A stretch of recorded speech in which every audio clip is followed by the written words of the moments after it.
बरोबर 2 मिनिटं तू 5 मिनिटं इकडून येते का बरोबर? अच्छा 5 मिनिटं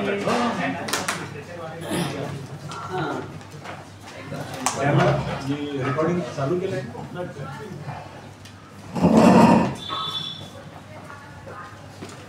अँगल छत्तीसगड मराठी साहित्य परिषद आणि राज्य मराठी विकास संस्था यांच्या संयुक्त विद्यमाने हा मराठी कविता दांडूमध्ये येतो विचार आणि विमर्श ह्या 2 दिवसाच्या किंवा काही वक्ते न आल्यामुळे कदाचित 1.5 दिवसामध्ये आपण ते संपवण्याचा प्रयत्न करणार आहोत. त्याच्या पहिल्या सत्राला आता आपण इथे सुरुवात करत आहोत.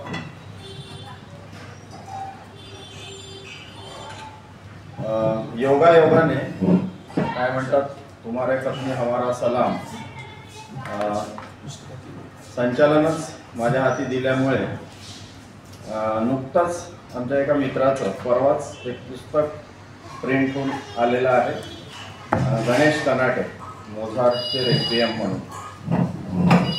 तर सुरुवातीला छत्तीसगड मराठी साहित्य परिषदेतर्फे आजचे आपले अध्यक्ष वसंत आबाजी डहाके सर यांचं छत्तीसगड मराठी साहित्य परिषदेच्या वतीने मी स्वागत करतो. उपस्थित सगळ्यांचं स्वागत करतो.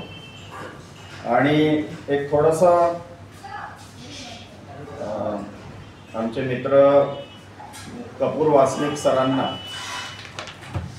असं सांगतो की यासाठी खट्टू होण्याची गरज नाही आहे की श्रोते खूपच कमी आहे. तर त्यासाठी एक उदाहरण देतो तुम्हाला. तुम्ही वाचली असेल ती विलास सारंगांची एक कविता आहे, इंग्रजी काव्यवाचन मुंबई नावाची. ती कविता अशी आहे की इंग्लंडचा एक कवी तिथे मुंबईला कविता म्हणायला बोलावलेला असतो आणि साहजिकच इंग्रजी कविता जाणणारे, इंग्रजी वाचणारे हे मुंबईच्या कुलाबा भागातले लोक तिथे हजर असतात आणि ते फार कमी असतात. कदाचित आपण जेवढे इथे आहोत तेवढेच ते लोक असतात. तर ती कविता अशी आहे की मॅडम ब्लॅवट्स्कीच्या दयाशील नजरेखाली जमलेली 8-10 माणसे. सगळे म्हणजे काही स्लीवलेस दंड, काही कुर्ता पैजामावाले, सगळे मलबार हिल ते कफ परेडच्या आवाक्यातले. एकाने डनहिलच्या पाकिटाखाली ठेवला आहे टाइम्स लिटररी सप्लिमेंटचा ताजा अंक. मुंबईतला अँग्लो इंडियन कवी ओळख करून देतो इंग्लंडच्या कवीची आणि तो कवी आपल्या जड उदास डोळ्यांनी धीर गंभीर आवाजात वाचू लागतो कविता. कवी हातातल्या पाईपशी चाळा करत ऐकवतो एक कविता वेगवेगळ्या पाईपांविषयीची. मध्येच मंत्रालयाकडे जाणाऱ्या मोर्चानं व्यत्यय येतो त्याच्या वाचनात, पण अभिजात सभ्यतेने तो दाखवत नाही चेहऱ्यावर आपले त्रासिक भाव. मी विचार करतो की कुठे हे आणि कुठे प्रचंड गर्दीसमोर ठाण्या आवाजात कविता ऐकवणारे आपले मराठी कवी.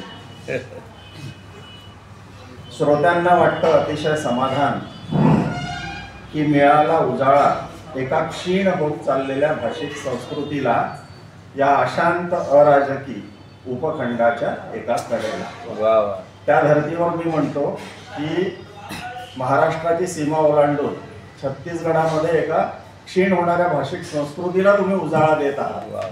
त्यामुळे तिथे जे 8-10 लोक होते हे पुरेसे आहेत. आणि सुदैवाने आता हे सगळं रेकॉर्डिंग वगैरे मी करतो आहे, हे आपण फेसबुक लाईव्ह आता शक्य नाही, पण आपण त्याला पूर्ण महाराष्ट्रात ते प्रसारित करणार आहोत. तर त्यामुळे या गोष्टीने खटकू होण्याचं कारण नाही, हे एवढेच लोक असतात आणि एवढेच असावे. आता हे सगळं आपण का करतो? तुम्ही हे लोक आले, सोनटक्के सर साताऱ्याहून आले, हे 3 जण अमरावतीहून आले, नागपूर दागोशेगावहून आला विषय, आणि तुम्ही आम्हाला बोलावलं. आम्ही कशासाठी आलेलो आहे? तर 2 प्रतिभावंतांची वाक्य मी तुम्हाला सांगतो. मी अनेक ठिकाणी ती सांगितलेली आहे माझ्या बोलण्यात, त्याचा पुनरुच्चार करतो. एक प्रतिभावंत माझ्या बाजूला बसलेले आहेत, वसंत आवाजी डहाके. त्यांच्या कवितेच्या ओळी आहेत: आपल्या अस्तित्वाच्या तुकड्या तुकड्यांचे काम करीत भाषेच्या सडसडण्याचा आवाज ऐकणे, याशिवाय दुसरे काहीही नव्हते करण्यासाठी. आपण दुसरं काही करू शकत नव्हतं म्हणून आपण हे करतो आहोत. आणि दुसरं वाक्य आहे जी ए कुलकर्णी यांच्या पत्रातलं, ते हेमंतला रिकलेक्ट होईल कदाचित. सुनीताबाईंना ते कळवलेलं आहे त्यांनी, की कला हा आपण स्वीकारलेला एक जीवनमार्ग असतो. एका अनामिक व प्रबळ ओढीने आपण त्याकडे ओढले म्हणा अथवा ढकलले जात असतो. या वाटेने जाणाऱ्या प्रत्येकाला लौकिक यश मिळेलच याची खात्री देता येत नाही, तसेच वैयक्तिक समाधान लाभेल असे सुद्धा नाही. पुढे पुढे तर ह्या दोन्ही गोष्टी अतिशय किरकोळ वाटू लागाव्यात इतकी ती ओढ प्रबळ होत जाते आणि त्या वाटेने जात राहणे हीच अंतिम फुलफिलमेंट करते. हे ते 2 वाक्य आहे आणि त्याच्यासाठी आम्ही आलेलो आहोत आणि तुम्ही हे सगळं आयोजित करत आहात. त्यामुळे हा काही प्रश्न नाही किती लोक आहेत काय आहेत. तर आपण आता मुख्य कार्यक्रमाकडे वळून बीजभाषण या विषयाचं मराठी कविता विचार आणि विमर्श सर करणारच आहेत. त्यांचं हारपुरे आपण तसेही टाळत असतो, दीप प्रज्वलन वगैरे या गोष्टी, त्याच्यात वेळ जातो, त्याची काही गरज नसते. तर ते बीजभाषण सरांनी सुरू करण्यापूर्वी आमचे मित्र गणेश कनाटे यांचा हा संग्रह आलेला आहे. थोडा वेळ कमी होता त्यामुळे टिपिकल पद्धतीने मला ते नीट रॅपिंग वगैरे किंवा असं काही करता आलेलं नाही आहे. पण प्रकाशन म्हणजे शेवटी काय, एक मागे बोर्ड असावा लागतो आणि फोटो काढायचे असतात.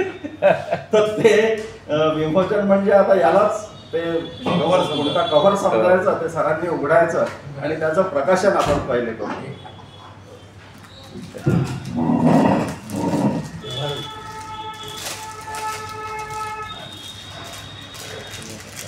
फोटो काढाल कोणीतरी?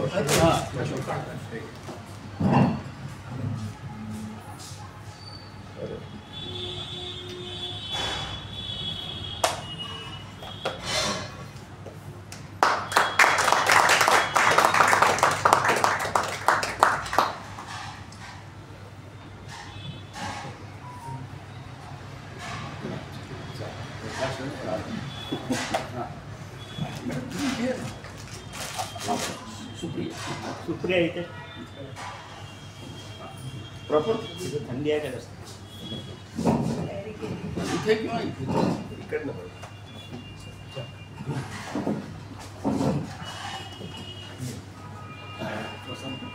वसंतवांची सही ते नाही.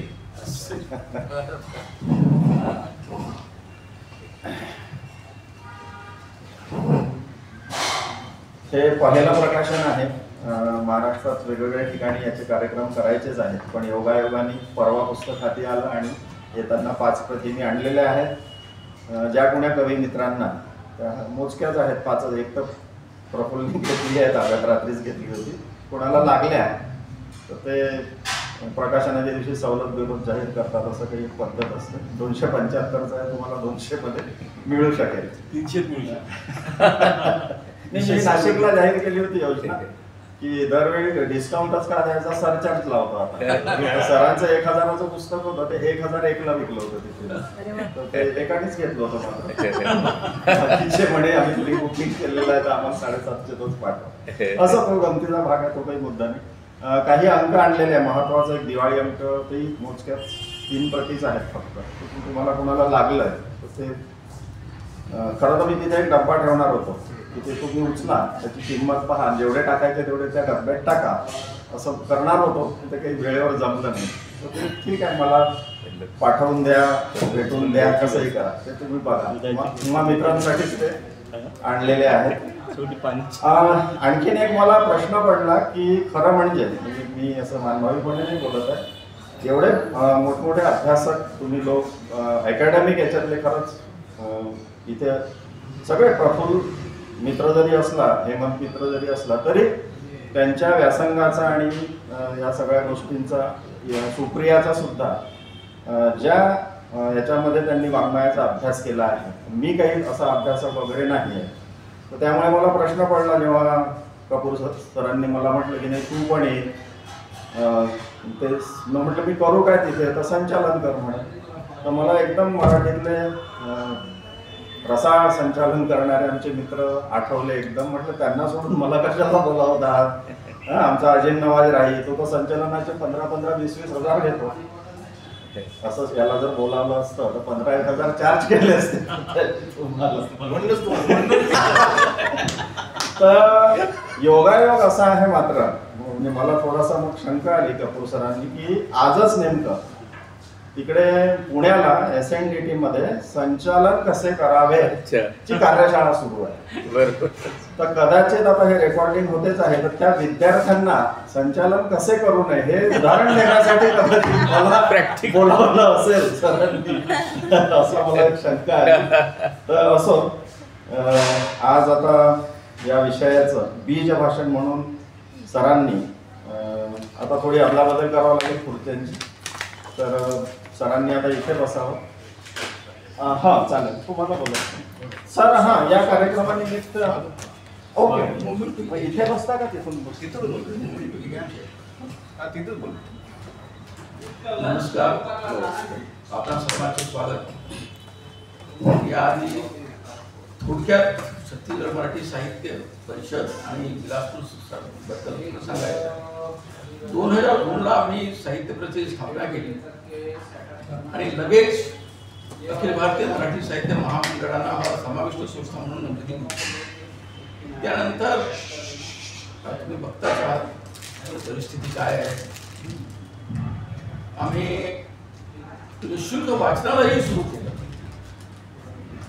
गव्हर्नमेंटची ग्रँट मिळाली पहिल्या वर्षी त्या पैशातून, पण तसं काही प्रतिसाद फारसा मिळत नाही आणि ते निःशुल्क आहे. दुसरं म्हणजे हे कार्यक्रम सुरूच असतात. दरवर्षी आम्ही 2 कार्यक्रम घेतो. मी खूप धांडोळा घेतला की बिलासपूरला मराठी लेखक, मराठी लिहिणारे कोणी असे पूर्वसुरीचे कोणी आहेत. फक्त मला एकच नाव सापडलं आणि नारायण मामन टिळक. अच्छा, 1882 ते 1885 ते राजधान गवलं. आणि महत्वाचं म्हणजे लक्ष्मीबाई टिळकांनी आपली पहिली कविता राजधान गवलाची. हा एक महत्वाचा, ते उजगरे मॅडम करून मला कळलं. आणि पहिल्या कवी संमेलन जो घेतला आम्ही नारायण मामन टिळक स्फूर्ती कवी संमेलन, त्याला तर उजगरे मॅडम होते. तिसऱ्या संमेलनाला भिलाईला घेतलं तेही होतं. आमचा प्रयास असतो की नारायण मामन टिळक स्फूर्ती कवी संमेलन आम्ही दरवर्षी घ्यावं, ते शक्य नसतं कारण आर्थिक बरोबर खूप आहे. दुसरं म्हणजे जिथे ज्या शहरात आम्ही फसलो आहोत ते शहर आत्ता झालं आहे. ते मोठं गाव होतं आधी, मोठं गाव.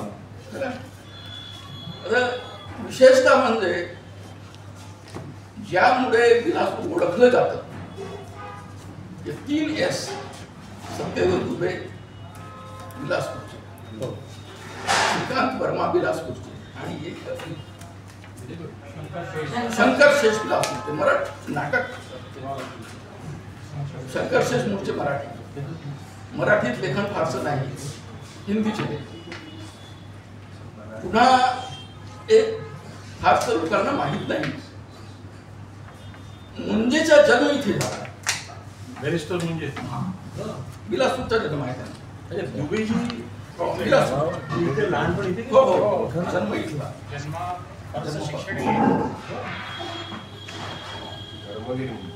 धर्मवीर म्हणजे यांचा जन्म इथे झाला.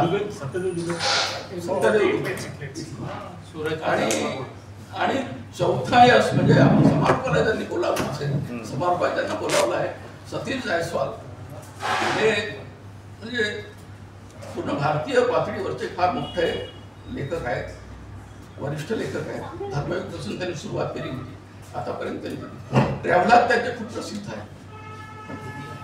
आणि तुम्हाला जर वेळ असेल बाहेरून आलेलं काम सांगतो की बिलासपूर कोशासाठी प्रसिद्ध आहे. कोसा इथलं फार महत्वाचं उत्पादन आहे. सर एक मिनिट, ते 37-33 गाडी लाल रंगाची कोणाची तरी मध्ये आहे रस्ता. ती फक्त काढायची. तर हे बिलासपूरचं महत्व आणि संपूर्ण छत्तीसगडची जर आपण म्हणजे केलं तर 2 जन्माला मराठी लोक पण त्याने मराठी लेखन नाही असं एक गजानन माझा मुक्तिबोध. मी विचारलं म्हणजे रमेश मला विचारलं, ते मोठ्या भावाला विचारलं, काही एक चिटोरा तरी आहे का, पत्र तरी आहे का गजानन माझा मुक्त मराठीत नाही. आणि दुसरे म्हणजे ते आपले सप्रे, माधवराव सप्रे, हिंदीची पहिली कथा त्यांनी लिहिली. ते मुळात मराठी पण मराठी लेखन नाही, हे एक महत्वाचं. इतकं सांगायचं होतं बिलासपूरबद्दल आणि छत्तीसगडबद्दल. आणि ऐतिहासिक पातळीवर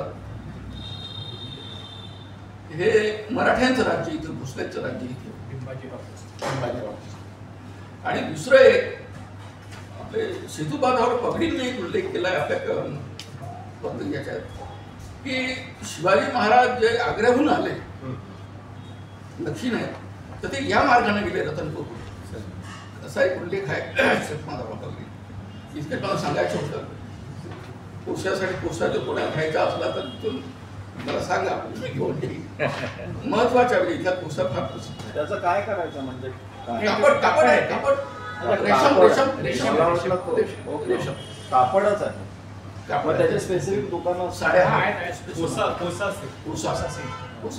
खूप फेमस आहे.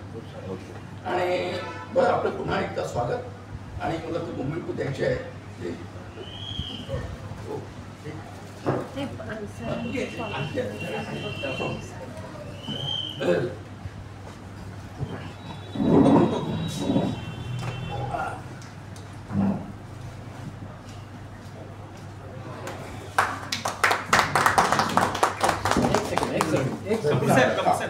एकदा करत हाताला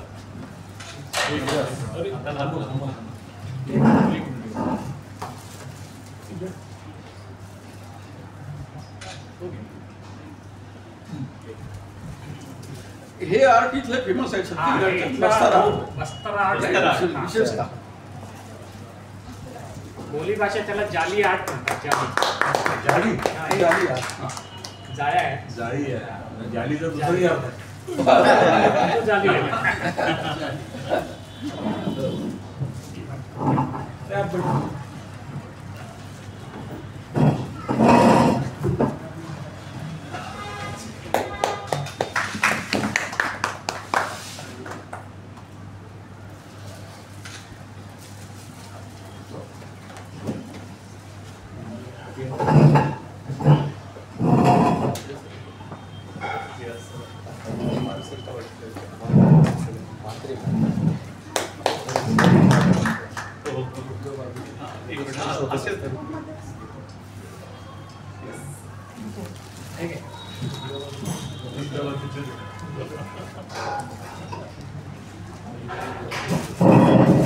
इथं येतील ना म्हणजे म्हणजे बॅनर येईल. हा या अच्छा तिकडे इथे या मध्ये सेंटरला या येऊन जा फोटोच बॅनर येईल.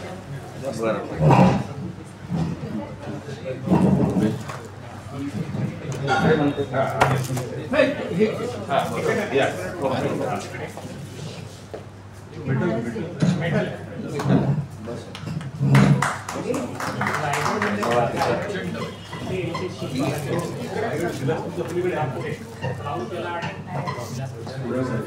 नाही मी इकडेच बसतो. खुर्ची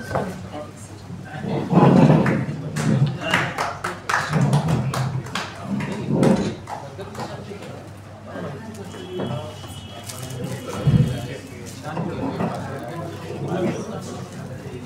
काहीतरी नवीन ते माझा ते फोटो आला नसेल ना? एक मिनिट.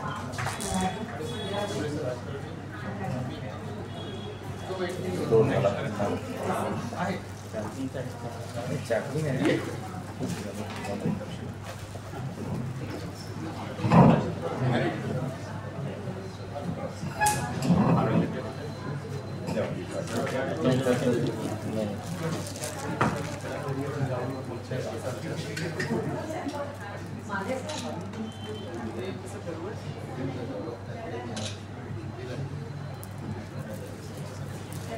त्याला ढोकरा म्हणतात बरं का.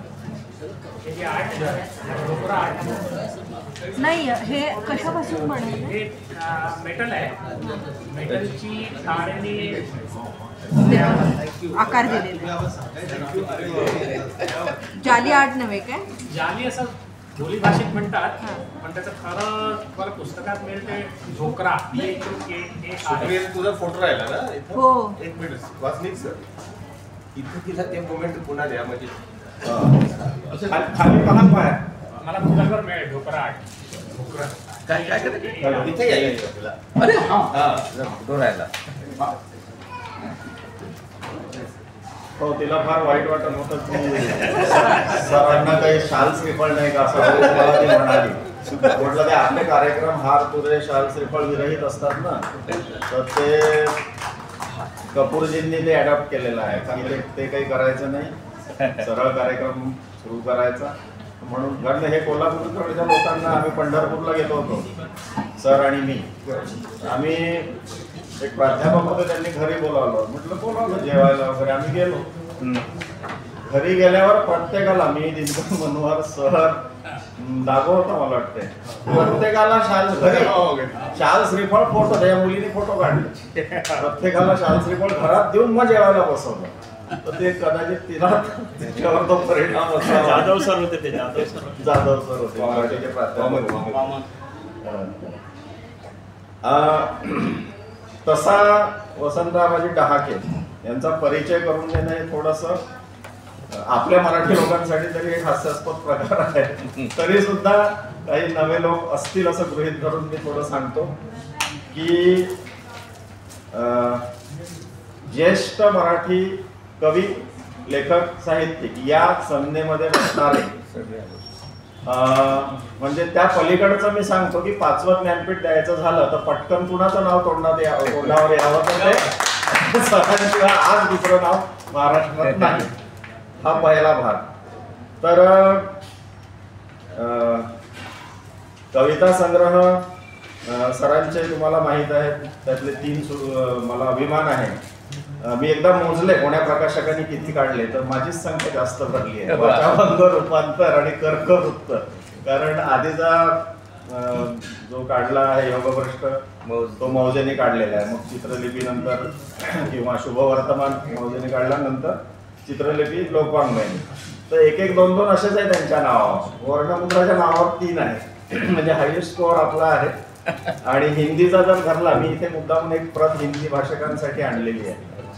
पुण्याच्या आमची मैत्रीण प्रेरणा उबाळे. आणि मला माहीतच नव्हतं, सरांच्या अशा कविता आलेल्या आहेत इकडे, बऱ्याच भाषांमध्ये अनुवादित झालेल्या आहे, हिंदीतूनही झालेल्या आहे, पण संपूर्ण संग्रहच नव्हता. तो पहिला आहे शुनश्य. आणि वर्णमुद्राचे भविष्यातले प्रकल्प आता तुमच्या साक्षीने मी जाहीर करतो. हिंदी तर करायचंच आहे सरांची समग्र कविता, पण इंग्रजीचं काम आम्ही सुरू करतो आहोत. त्याची तयारी सुरू आहे. तर त्याच्यासाठी मला बळ द्या तुम्ही, म्हणजे शुभेच्छा द्या त्या कामासाठी. हे कविता संग्रह आहेत. अस्वस्थ शतकाची कविता ह्या आमच्या अभिजित देशपांडेने सरांच्या निवडक कवितांचा एक संग्रह केलेला आहे. त्याच्यानंतर चित्रलिपी आणि योगभ्रष्टचा इंग्रजी अनुवाद आलेला आहे. योगभ्रष्टचा इंग्रजी अनुवाद टेररिस्ट ऑफ द स्पिरिट हा रणजित होसकोटे आणि मंगेश कुलकर्णी या दोघांनी मिळून तो अनुवाद केलेला आहे. आणि सरांची मुलगी राही डहाके हिने चित्रलिपीचा हायरोग्लिफ्स नावाने पोएट्रीवालाकडून तो संग्रह प्रकाशित झालेला आहे. शुनशेफचं मी सांगितलं तुम्हाला, तो मीच प्रकाशित केलेला आहे शिल्पायन पब्लिशर्स दिल्ली यांच्या सहकार्याने. व्हर्साटाईलनेस काय असतो म्हणजे चतुरस्र, मी जे म्हणालो की ज्ञानपीठसाठी का सरांचं नाव आधी आपल्या ओठांवर येतं, तर विविध वाङ्मय प्रकार, केवळ कविता नाही, समीक्षेच्या क्षेत्रामध्ये कादंबरी म्हणाल, ललित लेखन म्हणाल, चरित्रपर लेखन म्हणाल, सगळे प्रकार, नाटकाचं सुद्धा एक पुस्तक मी काढलेलं आहे, इकडे सर्व ठीक आहे काळजी नसावी नावाचं. तर अधोलोक, प्रतिबद्ध आणि मर्त्य या सरांच्या कादंबऱ्या, नाटक एकांक इकडे सर्व ठीक आहे. साहित्य समीक्षेमध्ये कविता म्हणजे काय, समकालीन साहित्य, उपयोजित समीक्षा, हा कवितेविषयी हे ग्रंथ आहे. मराठी साहित्य, इतिहास आणि संस्कृती असा एक महत्त्वाचं, मराठी समीक्षेची सद्यस्थिती, काव्य प्रतिती, मराठी नाटक व रंगभूमी 20वे शतक असं. आणि आवर्जून मी एक शिफारस करतो, जर कोणी वाचलं नसेल, ललित लेखन सरांचं खूप वाचलं असेल तुम्ही, पण यात्रा अंतरयात्रा जर वाचलं नसेल तर ते ललित लेखनाचं तुमचं वाचन अपूर्ण राहील असं समजा. आवर्जून हे पुस्तक वाचा, यात्रा अंतरयात्रा सरांचं. ते मध्ये उपलब्ध नव्हतं, पण दुसरी आवृत्ती लोकवाङ्मयकडून त्याची आलेली आहे. मग पुढे मालटेकडीवरून गोष्ट न सांगता येण्याविषयीची हे ललित बंधांचे पुस्तक आहे. संपादन केलेलं आहे सरांनी, निवडक सदानंद रेगे साहित्य अकादमीकडून ते पुस्तक आलेलं आहे. शालेय मराठी शब्दकोश म्हणजे हे कामं सुद्धा केलेली आहे, कोश आणि राज्य मराठी विकास संस्थेनेच ते काढलेलं आहे. कविता 20व्या शतकाची याचं संपादन केलं आहे. सगळ्यात महत्त्वाचं एक काम, त्याच्यासाठी मला वाटते मीच याला लोकवाङ्मय गृहाला सरांना 2 का 3 वर्ष सलग एका रूम मध्ये बसून काम करताना मी स्वतः कित्येकदा पाहिलेला आहे. तो अत्यंत महत्त्वाचा ग्रंथ जो आपल्या पंतप्रधानांच्या तत्कालीन आपल्या मनमोहन सिंगांच्या हस्ते प्रकाशित झाला होता दिल्लीला, तो डॉक्टर बाबासाहेब आंबेडकर फोटोबायोग्राफी, छायाचित्रात्मक चरित्र, हा एक मोठं काम सरांच्या हातून झालेलं आहे. पुरस्कार अनेक आहे, आता ते राज्य शासनाचा हरिनारायण आपटे आणि महाराष्ट्र फाउंडेशनचा पुरस्कार, लता मंगेशकर पुरस्कार, विदर्भ साहित्य संघाचा जीवनव्रती पुरस्कार, साहित्य अकादमीचा चित्रलिपी या कविता संग्रहाला पुरस्कार, असे अनेक पुरस्कारांनी सरांना, कुसुमाग्रज प्रतिष्ठानचा जनस्थान पुरस्कार, ज्याचे आता तेच अध्यक्ष झालेले आहेत सर, तर असे अनेक पुरस्कार. आणि विदर्भ साहित्य संमेलन अकोट इथले अध्यक्ष आणि त्यानंतर अखिल भारतीय मराठी साहित्य संमेलन चंद्रपूरचे सर अध्यक्ष राहिलेले आहेत. आता हे सगळा परिचय करून देताना बहुतांश तुम्हाला सगळा माहीतच होता, योगायोगाने अरुणची एंट्री झाली आहे. तर हे लोक जे संचालन करतात, अरुण आणि आपले कवी आपले नारायण कुलकर्णी, नाही, अरुण आणि नायगावकर सर. तर नायगावकर सरांचं एक मला आठवलं, मी म्हणालो ना यांचा परिचय करून द्यायचा म्हणजे, तर त्यांनी एकदा संचालनात सांगितलं होतं, लोकांचं कसं असते म्हणे, गाईड म्हणतो म्हणे बघा हा सूर्य, तर लोक म्हणतात दाखवा कुठे आहे. तर तसा परिचय करून देणे म्हणजे पहा हे आमच्या अशासारखं ते मला पुढे क्लिक झालं. मी सरांना विनंती करतो की त्यांनी त्यांचं बीज भाषण आता करावं. त्यांनी हा हे करतो.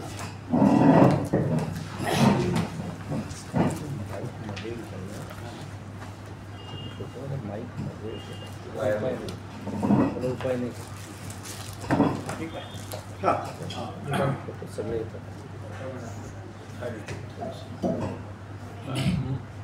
नाही तो माईक बोलव, माईक बस.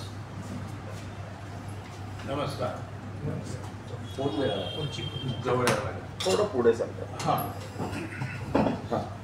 बस.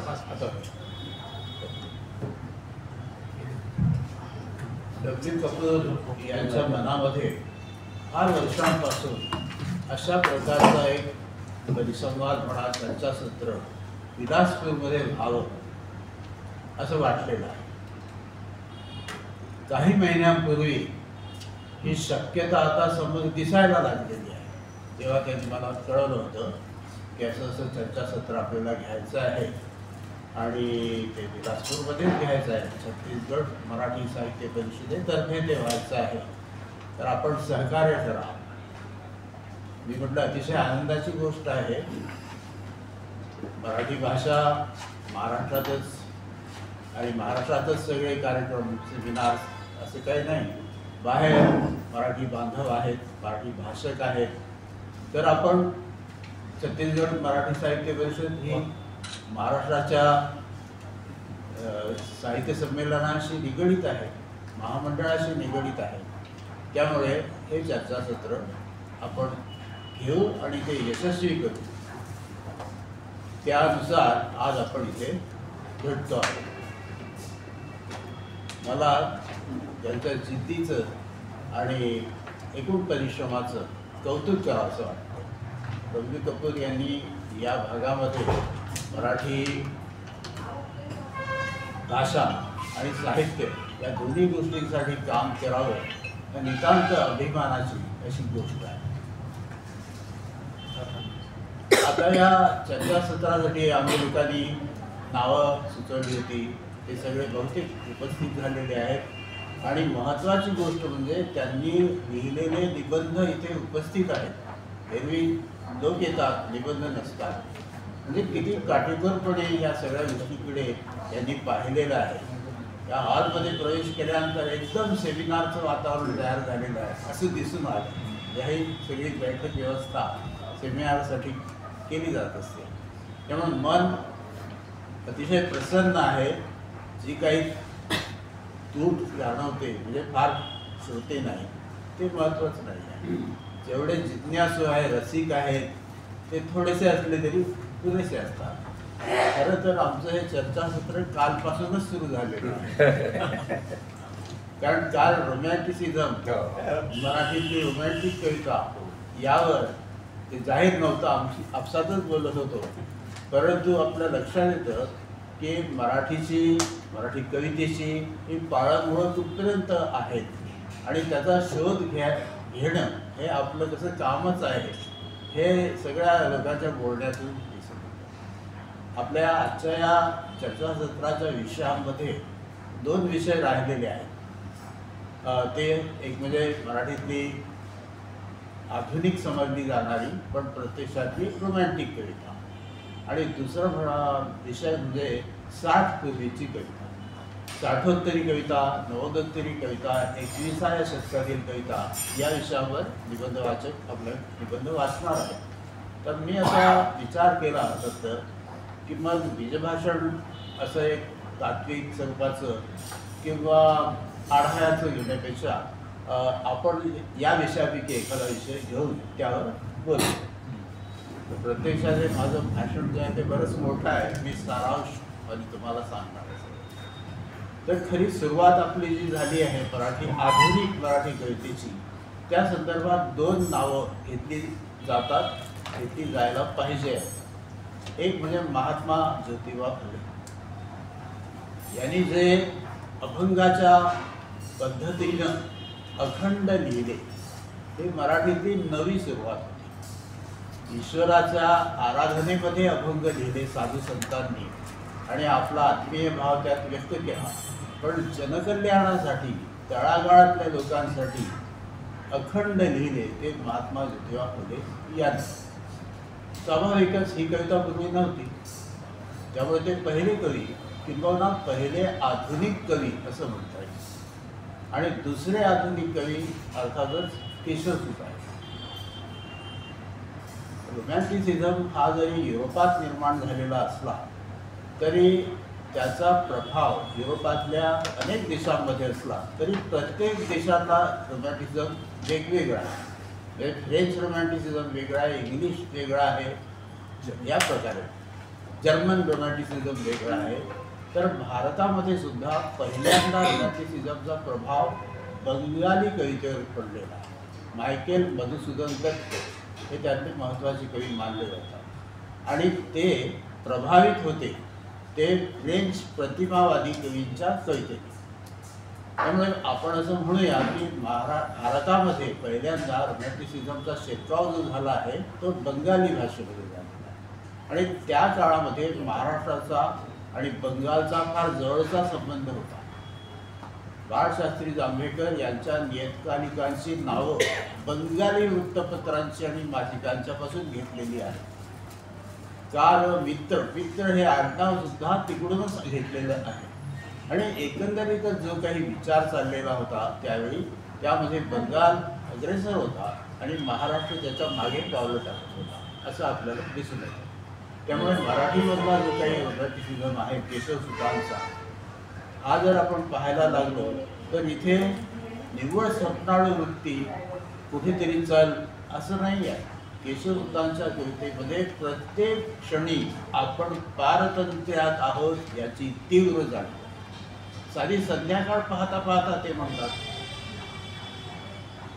किंवा ते गावी गेलेल्या मित्राची खोली लागलेली पाहून की आमच्या देशाची पहाट कधी उगवेल, हे जे प्रश्न जेव्हा एखाद्या कवीच्या मनात येतात तेव्हा तो वास्तव विन्मुख आहे असं आपण म्हणू शकत नाही. पूर्णपणे वास्तव त्याला जाणवतं. त्याचबरोबर या समाजामध्ये रूढींनी जखडलेलं आहे व्यक्तींना, त्यातून मुक्त झाल्याशिवाय ती स्वतंत्र होऊ शकत नाही, कोणत्याही गोष्टीचा आनंद व्यक्त करू शकत नाही, ही पण जाणीव केशवसुतांच्या कवितेमध्ये दिसते.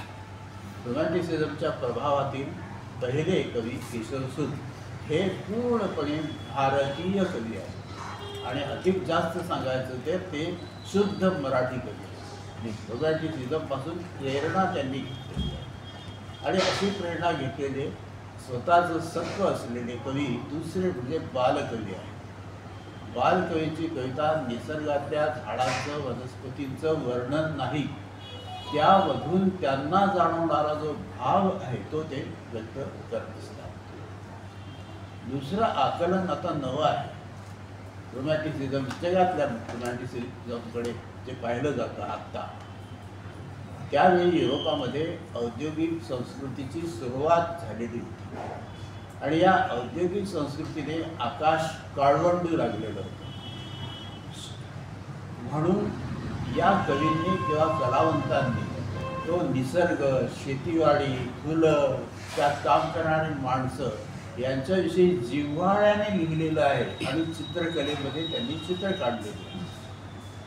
तुम्ही बघा त्या काळातल्या पेंटर्सने काय काय काम केलं, तर सर्वात जास्त त्यांनी काम केलं मोठं ते म्हणजे लँडस्केप पेंटिंग.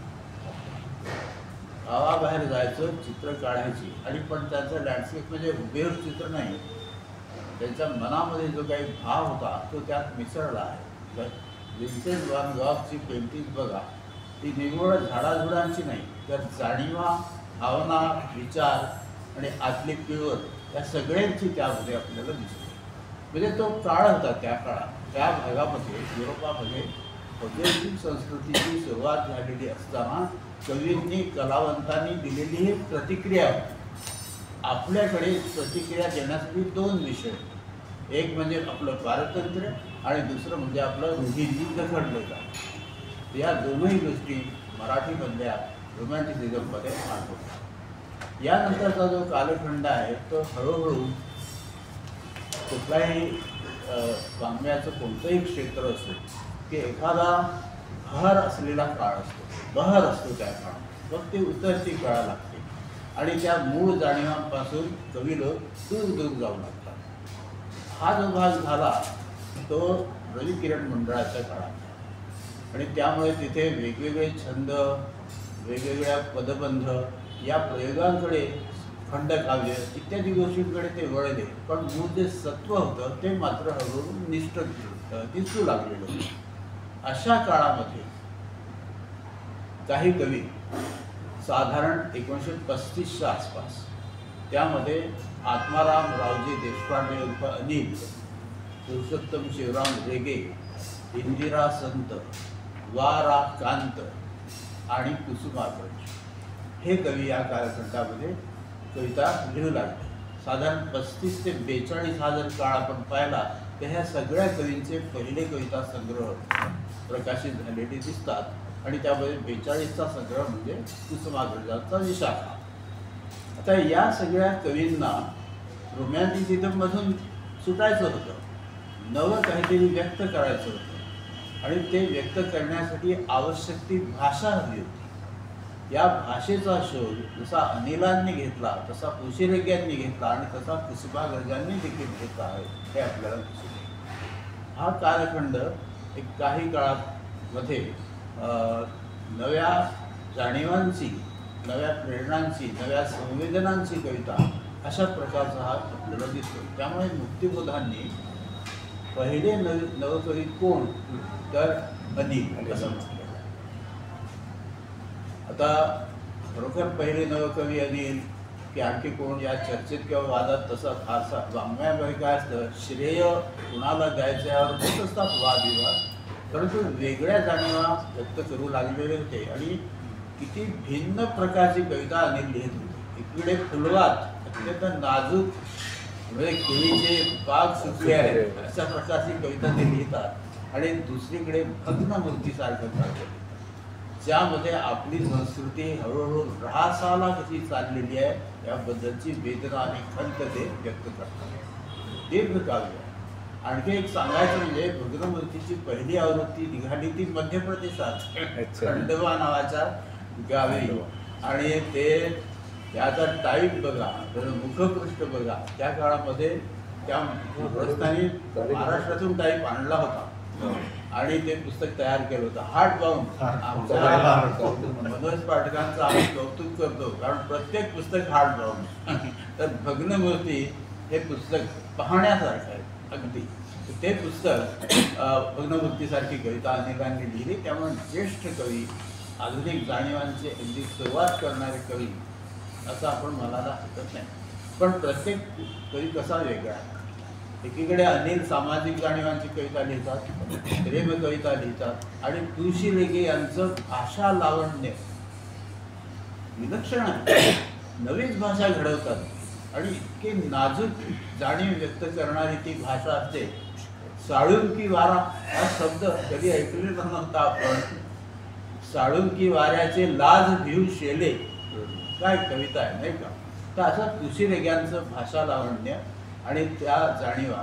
आता प्रेमाच्या कविता पूर्वी ज्या लिहिल्या जात होत्या त्या रोमॅन्टिसिझमच्या प्रभावात, परंतु माणसाला देह आहे आणि त्या देहाचंही काही सौंदर्य आहे याची जाणीव व्यक्त करणारी कविता रेग्यांनी लिहिली. तिसरे कवी महत्वाचे मगाशी राहिले ते बा भ बोरकर. बाळकृष्ण भगवंत बोरकर आजही आपण वाचू शकतो. त्यातला नाद, ताल, लय, त्यांचीही शब्द घडवण्याची क्रिया विलक्षणच आहे. तर बोरकरांनी लिहिलेली कविता म्हणजे यापूर्वी मराठी कवितेत नसलेलं संगीत सगळं बोरकरांच्या कवितेमध्ये एकवटलेलं आहे असं आपल्याला दिसून येईल. आठवण पहा, बालकवी आठवा, ग्रेट कवी आहे, प्रश्न नाही, केशवसूत आहे. पण हे जे काही संगीत आहे ते बोरकरांच्याच कवितेत पहिल्यांदा आपल्याला ऐकू येतं आणि विलक्षण आहे. त्यांची बरोबरी ना तेव्हा कोणी केली ना आजही नाही करू शकत. वेगळ्या प्रकारची कविता त्यांनी लिहिली. त्यांनी वेगवेगळे शब्द कॉइन केलेले आहेत आणि निसर्ग आणि प्रेम यांची एकात्मता त्यांच्या कवितेतून दिसते. आता असा आक्षेप कोणी घेईल की त्यांनी सामाजिक कविता नाही का लिहिली, समाजाकडे दुर्लक्ष केलं का. तसं नाही. त्यांना गांधीविषयी कविता लिहायची, ती अपूर्ण राहिली. म्हणजे सामाजिक भान होतं, परंतु कविता एक पिंड असते आणि त्या पिंडाप्रमाणे भाव कविता किंवा वैनिक कविता किंवा लिरिक्स या प्रकारची एकूण रचना ते करत होते. 4, 5, 6 ओळींची रचना सुद्धा त्यांची विलक्षण असते. बोरकर कांत हे कवी होते त्याला, वा रामकांत, वामनरावजी कांत. हे काहीसे अनिलांच्या जवळचे, काहीसे कुसुमाग्रजांच्या जवळचे. एकूण त्यांची कविता जर वाचली तर आपल्याला लक्षात येतं की तीव्र सामाजिक भानातून लिहिली गेलेली कविता. नागासाकीचे अंध यांची दीर्घ कविता आहे आणि महायुद्धाच्या काळामध्ये कसा संहार झाला, सर्वनाश झाला याबद्दल त्या कवितेमध्ये ते लिहितात. तर सामाजिक भान असलेलं कदाचित आता आणखी आकाश विस्तारलेलं आहे. आता विश्वाचं भान सुद्धा या कवींना येऊ लागलेलं आहे मराठीतल्या, असं आपल्याला दिसून येतं. आणि त्यामुळे त्यांची नागासाकीचे अंध नावाची कविता सुद्धा मराठीमधली उत्कृष्ट कविता आणि न विसरता येण्यासारखी असं आपण म्हणू शकतो. आणि यानंतर मी म्हटलं की कुसुमाग्रज. कुसुमाग्रज हे रोमॅन्टिसिझमचा प्रभाव त्यांच्यावर होता. नंतर क्लासिसिझमचा अभिजातवादी कविता ही सुद्धा त्यांच्या वाचनात होती आणि त्याचाही प्रभाव नक्कीच होता. विशेषतः त्यांची शब्दकळा विशाखासारख्या कविता संग्रहातल्या जवळजवळ प्रत्येकच कविता आपल्याला आज सुद्धा आठवत असते. कोलंबसाचे गर्वगीत असो, क्रांतीचा जय जयकार असो, तिथे सुद्धा तुम्ही बघा की क्रांतीचा जय जयकार ही कविता रचना जर पाहिली तर पुनरुक्तीच्या मधून येणारा जो एक नादाचा भाग असतो, लयीचा भाग असतो, तो त्या कवितेत दिसतो. आहे ती बंदीवानांविषयी, देशासाठी प्राण अर्पण करणाऱ्याविषयी, परंतु एकच तारा समोर होता आणि पाय तळी अंगार होता, पाय तळी अंगार ही म्हणायला लागतो आपल्या मनामध्ये. ती सगळी धनी वलय फिरत राहतात. कुसुमाग्रजांचं सामाजिक भान पहिल्या संग्रहापासून त्यांच्या अंतिम संग्रहापर्यंत कायम राहिलेला. अर्थात रचनेत बदल होत गेलेला आहे नंतरच्या काळामध्ये. तिथे सुद्धा थोडीशी काही पुस्तक अभिव्यक्ती पण होत गेली, परंतु सुरुवातीचा सगळा भाग जो होता तो या कालखंडातील या 5-6 महत्त्वाच्या कवींपैकी ते एक अत्यंत महत्त्वाचे असे कवी. यानंतर थोडा एक बदल, तो मोठा जो बदल आहे तो 2 कवींच्या मध्ये आपल्याला दिसतो. एका बाजूला बाळ सीताराम वर्धेकर आहेत आणि दुसरीकडे शरदचंद्र मुक्तिबोध आहेत. आता परिस्थितीचं आकलन कवींचं हे किती विस्तारलेलं आहे याची जाणीव तुम्ही या 2 कवींच्या कविता वाचल्या तर लक्षात येईल की जगामध्ये भांडवलशाही आहे, कामगार पिळले जात आहेत, शेतकरी अधिकारी दरिद्री होत आहेत आणि या सगळ्यांचं कारण काय आहे तर बदललेली आर्थिक नीती, त्याचबरोबर साम्राज्यवाद आणि साम्राज्यवादातून निर्माण होणारा युद्धोन्माद, ह्या अनेक गोष्टींची जाणीव या 2ही कवींना आहे. यापैकी एक वर्धेकर, ते मुक्तिबोधांच्या पेक्षा विशेष प्रसिद्धी त्यांना मिळाली आणि मुक्तिबोध काहीसे आपल्या त्या काळात तरी दुर्लक्षित राहिले. परंतु नंतरच्या काळामध्ये मुक्तिबोधांची कविता जेव्हा आपण वाचायला लागतो तेव्हा वर्धेकर आणि मुक्तिबोध हे 2ही मराठीतले अत्यंत महत्त्वाचे कवी आणि कवितेला, संबंध कवितेला एक वेगळं वळण देणारे कवी असं म्हणूनच आपण. तर तुम्हाला माहीत असेल की शरदचंद्र माधव मुक्तिबोध यांचे वडील बंधू गजानन माधव मुक्तिबोध हे हिंदीतले महान कवी आहेत. त्यांचे हे मराठी, त्यांचे बंधू हे मराठी. तर या 2 मध्ये काय आहे फरक? भाषा प्रत्येकाची वेगळी आहे. वर्धेकरांनी भाषा ऐशी तैशी असा शब्द त्यांचाच आहे, ते मोडतोड करून टाकली.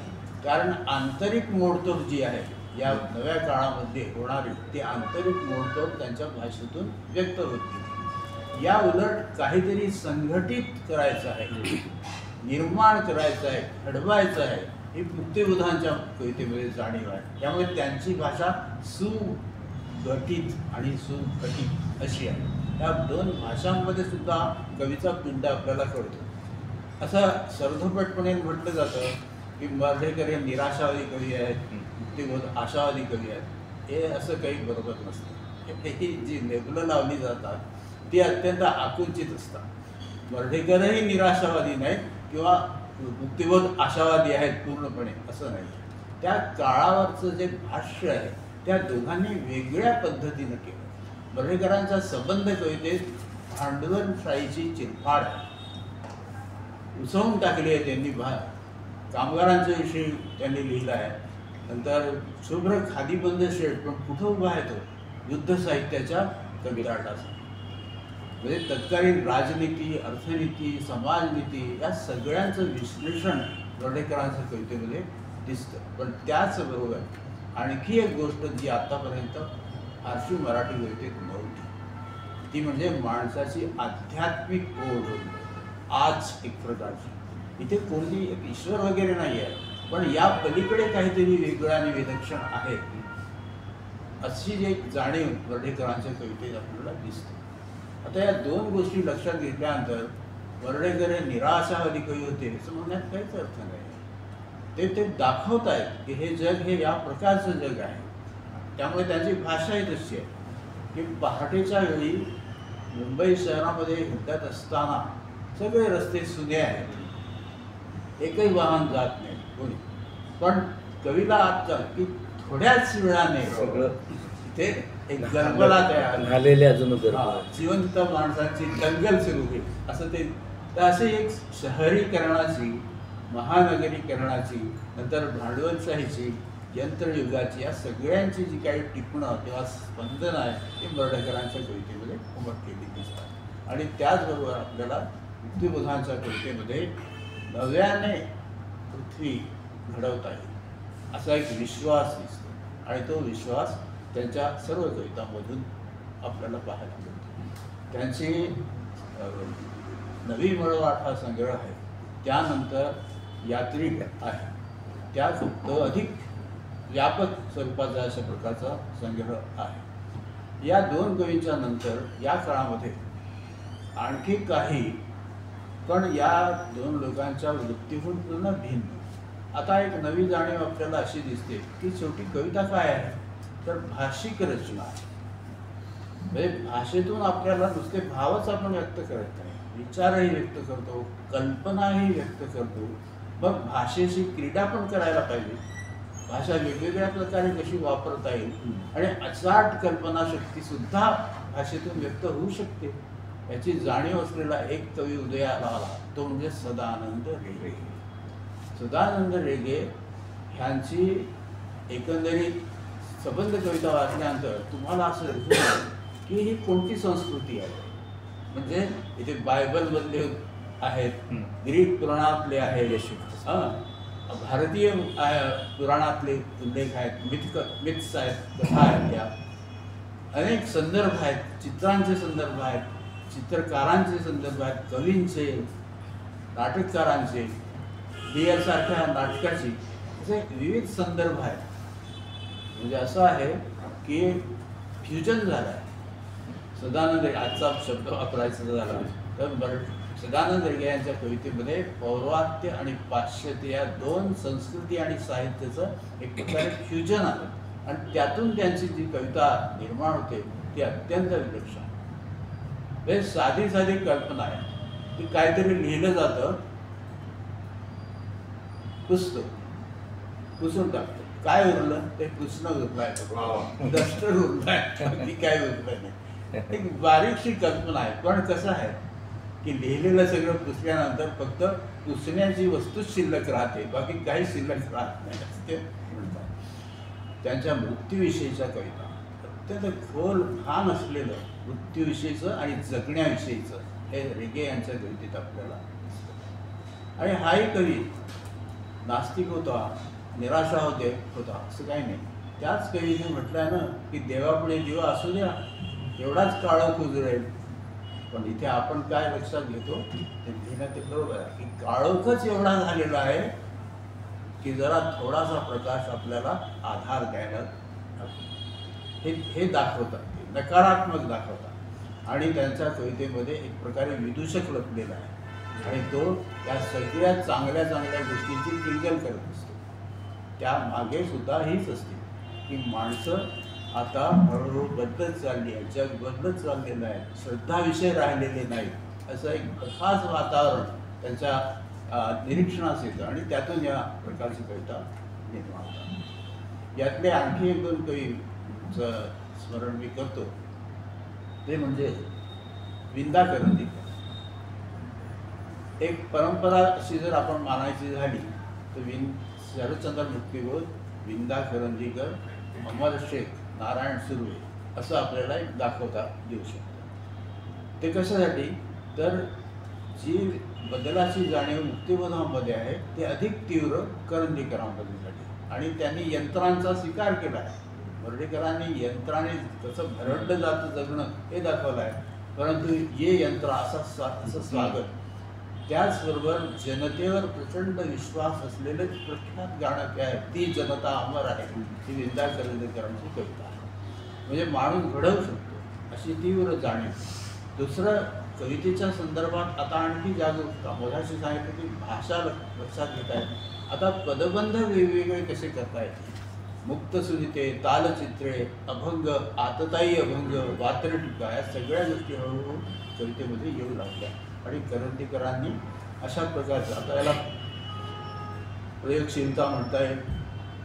कवी एक काम करत असताना वेगवेगळ्या प्रकारे कविता त्याला लिहावीशी वाटते, पण कुठेही त्यांचा पेज नाही होत नाही. पण काही ठिकाणी वेगळी टीकाही आपण करू शकतो. उदाहरणार्थ त्यांचे जे तालचित्रे आहेत, त्या तालचित्रेमध्ये असा एक आक्षेप घेतला जाऊ शकतो की हा पुरुष कवी आहे आणि स्त्रीकडे कसं पाहतो, हा बसून असतो इकडे वर्तमानपत्र वाचत असतो आणि घरामधली ती बायको सगळीकडे हिंडत असते, घालते, स्वयंपाक करते, नाना प्रकारची कामं ती करत असते आणि हा बघत असतो.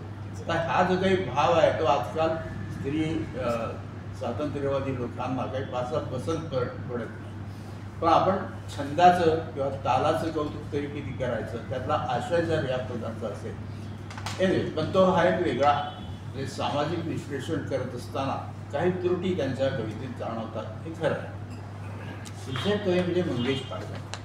अफाट लोकप्रिय कवी कोण असेल मराठीमध्ये तर मंगेश पाडगावकर. कारण त्यांनी गीतं लिहिली, गझल लिहिली, कधी गाता येतील अशी अनेक गाणी लिहिली, त्याचबरोबर वेगवेगळ्या प्रकारची कविता लिहिली. त्यांची छोरी सारखी प्रेम आणि निसर्ग असलेला संग्रह असो की सलाम, प्रबंध, राजवटीवर टीका करणाऱ्या कविता त्यामध्ये त्यांनी लिहिलेल्या आहेत. त्या मुलांचं राष्ट्र कुठलं असं ते म्हणतात, किंवा पुढाऱ्याविषयी ते पुरुष सिंह नावाची कविता, म्हणजे राजकीय भान असलेली कविता सलाममध्ये तुम्हाला आढळते. याच कवींची अत्यंत शुक्रतारा मंदवारासारखी कविता सुद्धा आहे, किंवा ते मोर ह्या पावसाचे श्रावणात तर या प्रकारच्या कविताही त्यांनी लिहिल्या आहे मंगेश पाडगावकर. आणि या कालखंडातला आणखी अनेक कवी या काळातून गेले. त्यामध्ये पुढच्या काळाला जोडणारा एक कवी, त्याचा एक उल्लेख करून मी संपवतो, ते म्हणजे आरती प्रभू. 1959 साली त्यांचा संग्रह प्रकाशित झाल्यामुळे मी 60च्या पूर्वी असं म्हणताय. तर हे जे कवी आहेत ते त्यांची आता इथून एक वेगळी परंपरा नाही, एक माणसाची परंपरा असं म्हणता येईल. म्हणजे जो स्वतंत्र आहे, स्वयंमेव आहे, ना त्याचा गुरु आहे ना त्याचा शिष्य आहे, नावाचा एक प्रकार पुढे सुरू होतो आहे. त्यापैकी पहिले हे कवी आरती प्रभू देसाई अर्थात ग्रेस आहे, आणि तिसरे दिलीप चित्रे आहे किंवा अरुण कोलटकर आहे. कोणीही यांचे गुरु नाही आणि कोणीही यांचे शिष्य नाही. तर असे हे आरती प्रभू. या आरती प्रभूंची कविता देखील अत्यंत महत्त्वाची कविता आहे. भाषा, आशय, विचार, भाव या सर्व दृष्टीने आपण जर पाहिली तर जोगवा, दिवे लागण, नक्षत्राचे देणे हे तिन्ही कविता संग्रह मराठी कवितेमध्ये आता आणखी उत्कट असं सौंदर्य कसं येत गेलं हे असं पाहता पाहता आपल्या लक्षात येतं आरती प्रभू यांच्या कविता. तर असा एक साधारणपणे हा जो काही कालखंड आहे केशवसुतांच्या पासून आरती प्रभूपर्यंत हा एक मोठा वारसा आहे. आता आपल्याला या चर्चासत्रामध्ये हे बघायचं आहे की साठोत्तर कवींनी यातलं काही घेतलं आहे का, की पूर्णपणे वेगळे असं कविता लिहिली त्यांनी. पुढे नवोदोत्तरींच्या संदर्भामध्ये काय आपलं मूल्यमापन आहे आणि 21व्या शतकातल्या आत्तापर्यंतच्या कालखंडामध्ये नवं असं काय घडलेलं आहे किंवा नुसता कित्ता गिरवला जातो आहे का. तर हे आता यापुढे आपले निबंध वाचक त्यांच्या निबंधातून ते व्यक्त करतील. मी भाषण इथे माझं संपवतो. सगळ्यांचे आभार मानतो. विशेषतः डॉक्टर कपूर यांचे अधिक आभार मानतो. कपूर सरांना म्हणजे माझा प्रख्यात प्रश्न जो असतो त्याच्यात जे तुम्ही विचारतो इथे की एवढं सुंदर बीज भाषण कशासाठी, जे कारण काय आहे की हे ऐकण्यासाठी पूर्वतयारी लागत असते.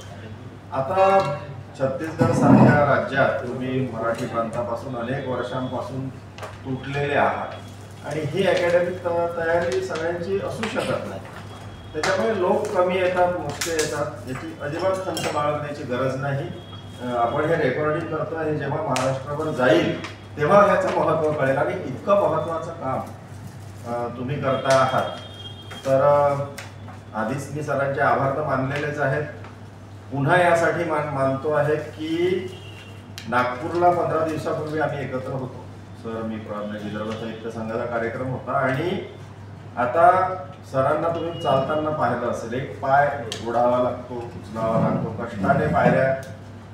नागपूरला सर असं म्हणाले त्या हॉटेलच्या पायऱ्याच म्हणजे हे चढताना की मनोज आता बंद करावं, आता अमरावतीतच राहावं असं वाटतंय. मी हसलो मनात, कारण मला माहित होतं ते बिलासपूरचं तेव्हाच ठरतच आपण, आम्ही रस्त्यानेच होतो, तुमचा फोन आला. मी म्हणणार होतो ते बिलासपूर आहे ना सर, कुठे अमरावतीला थांबता.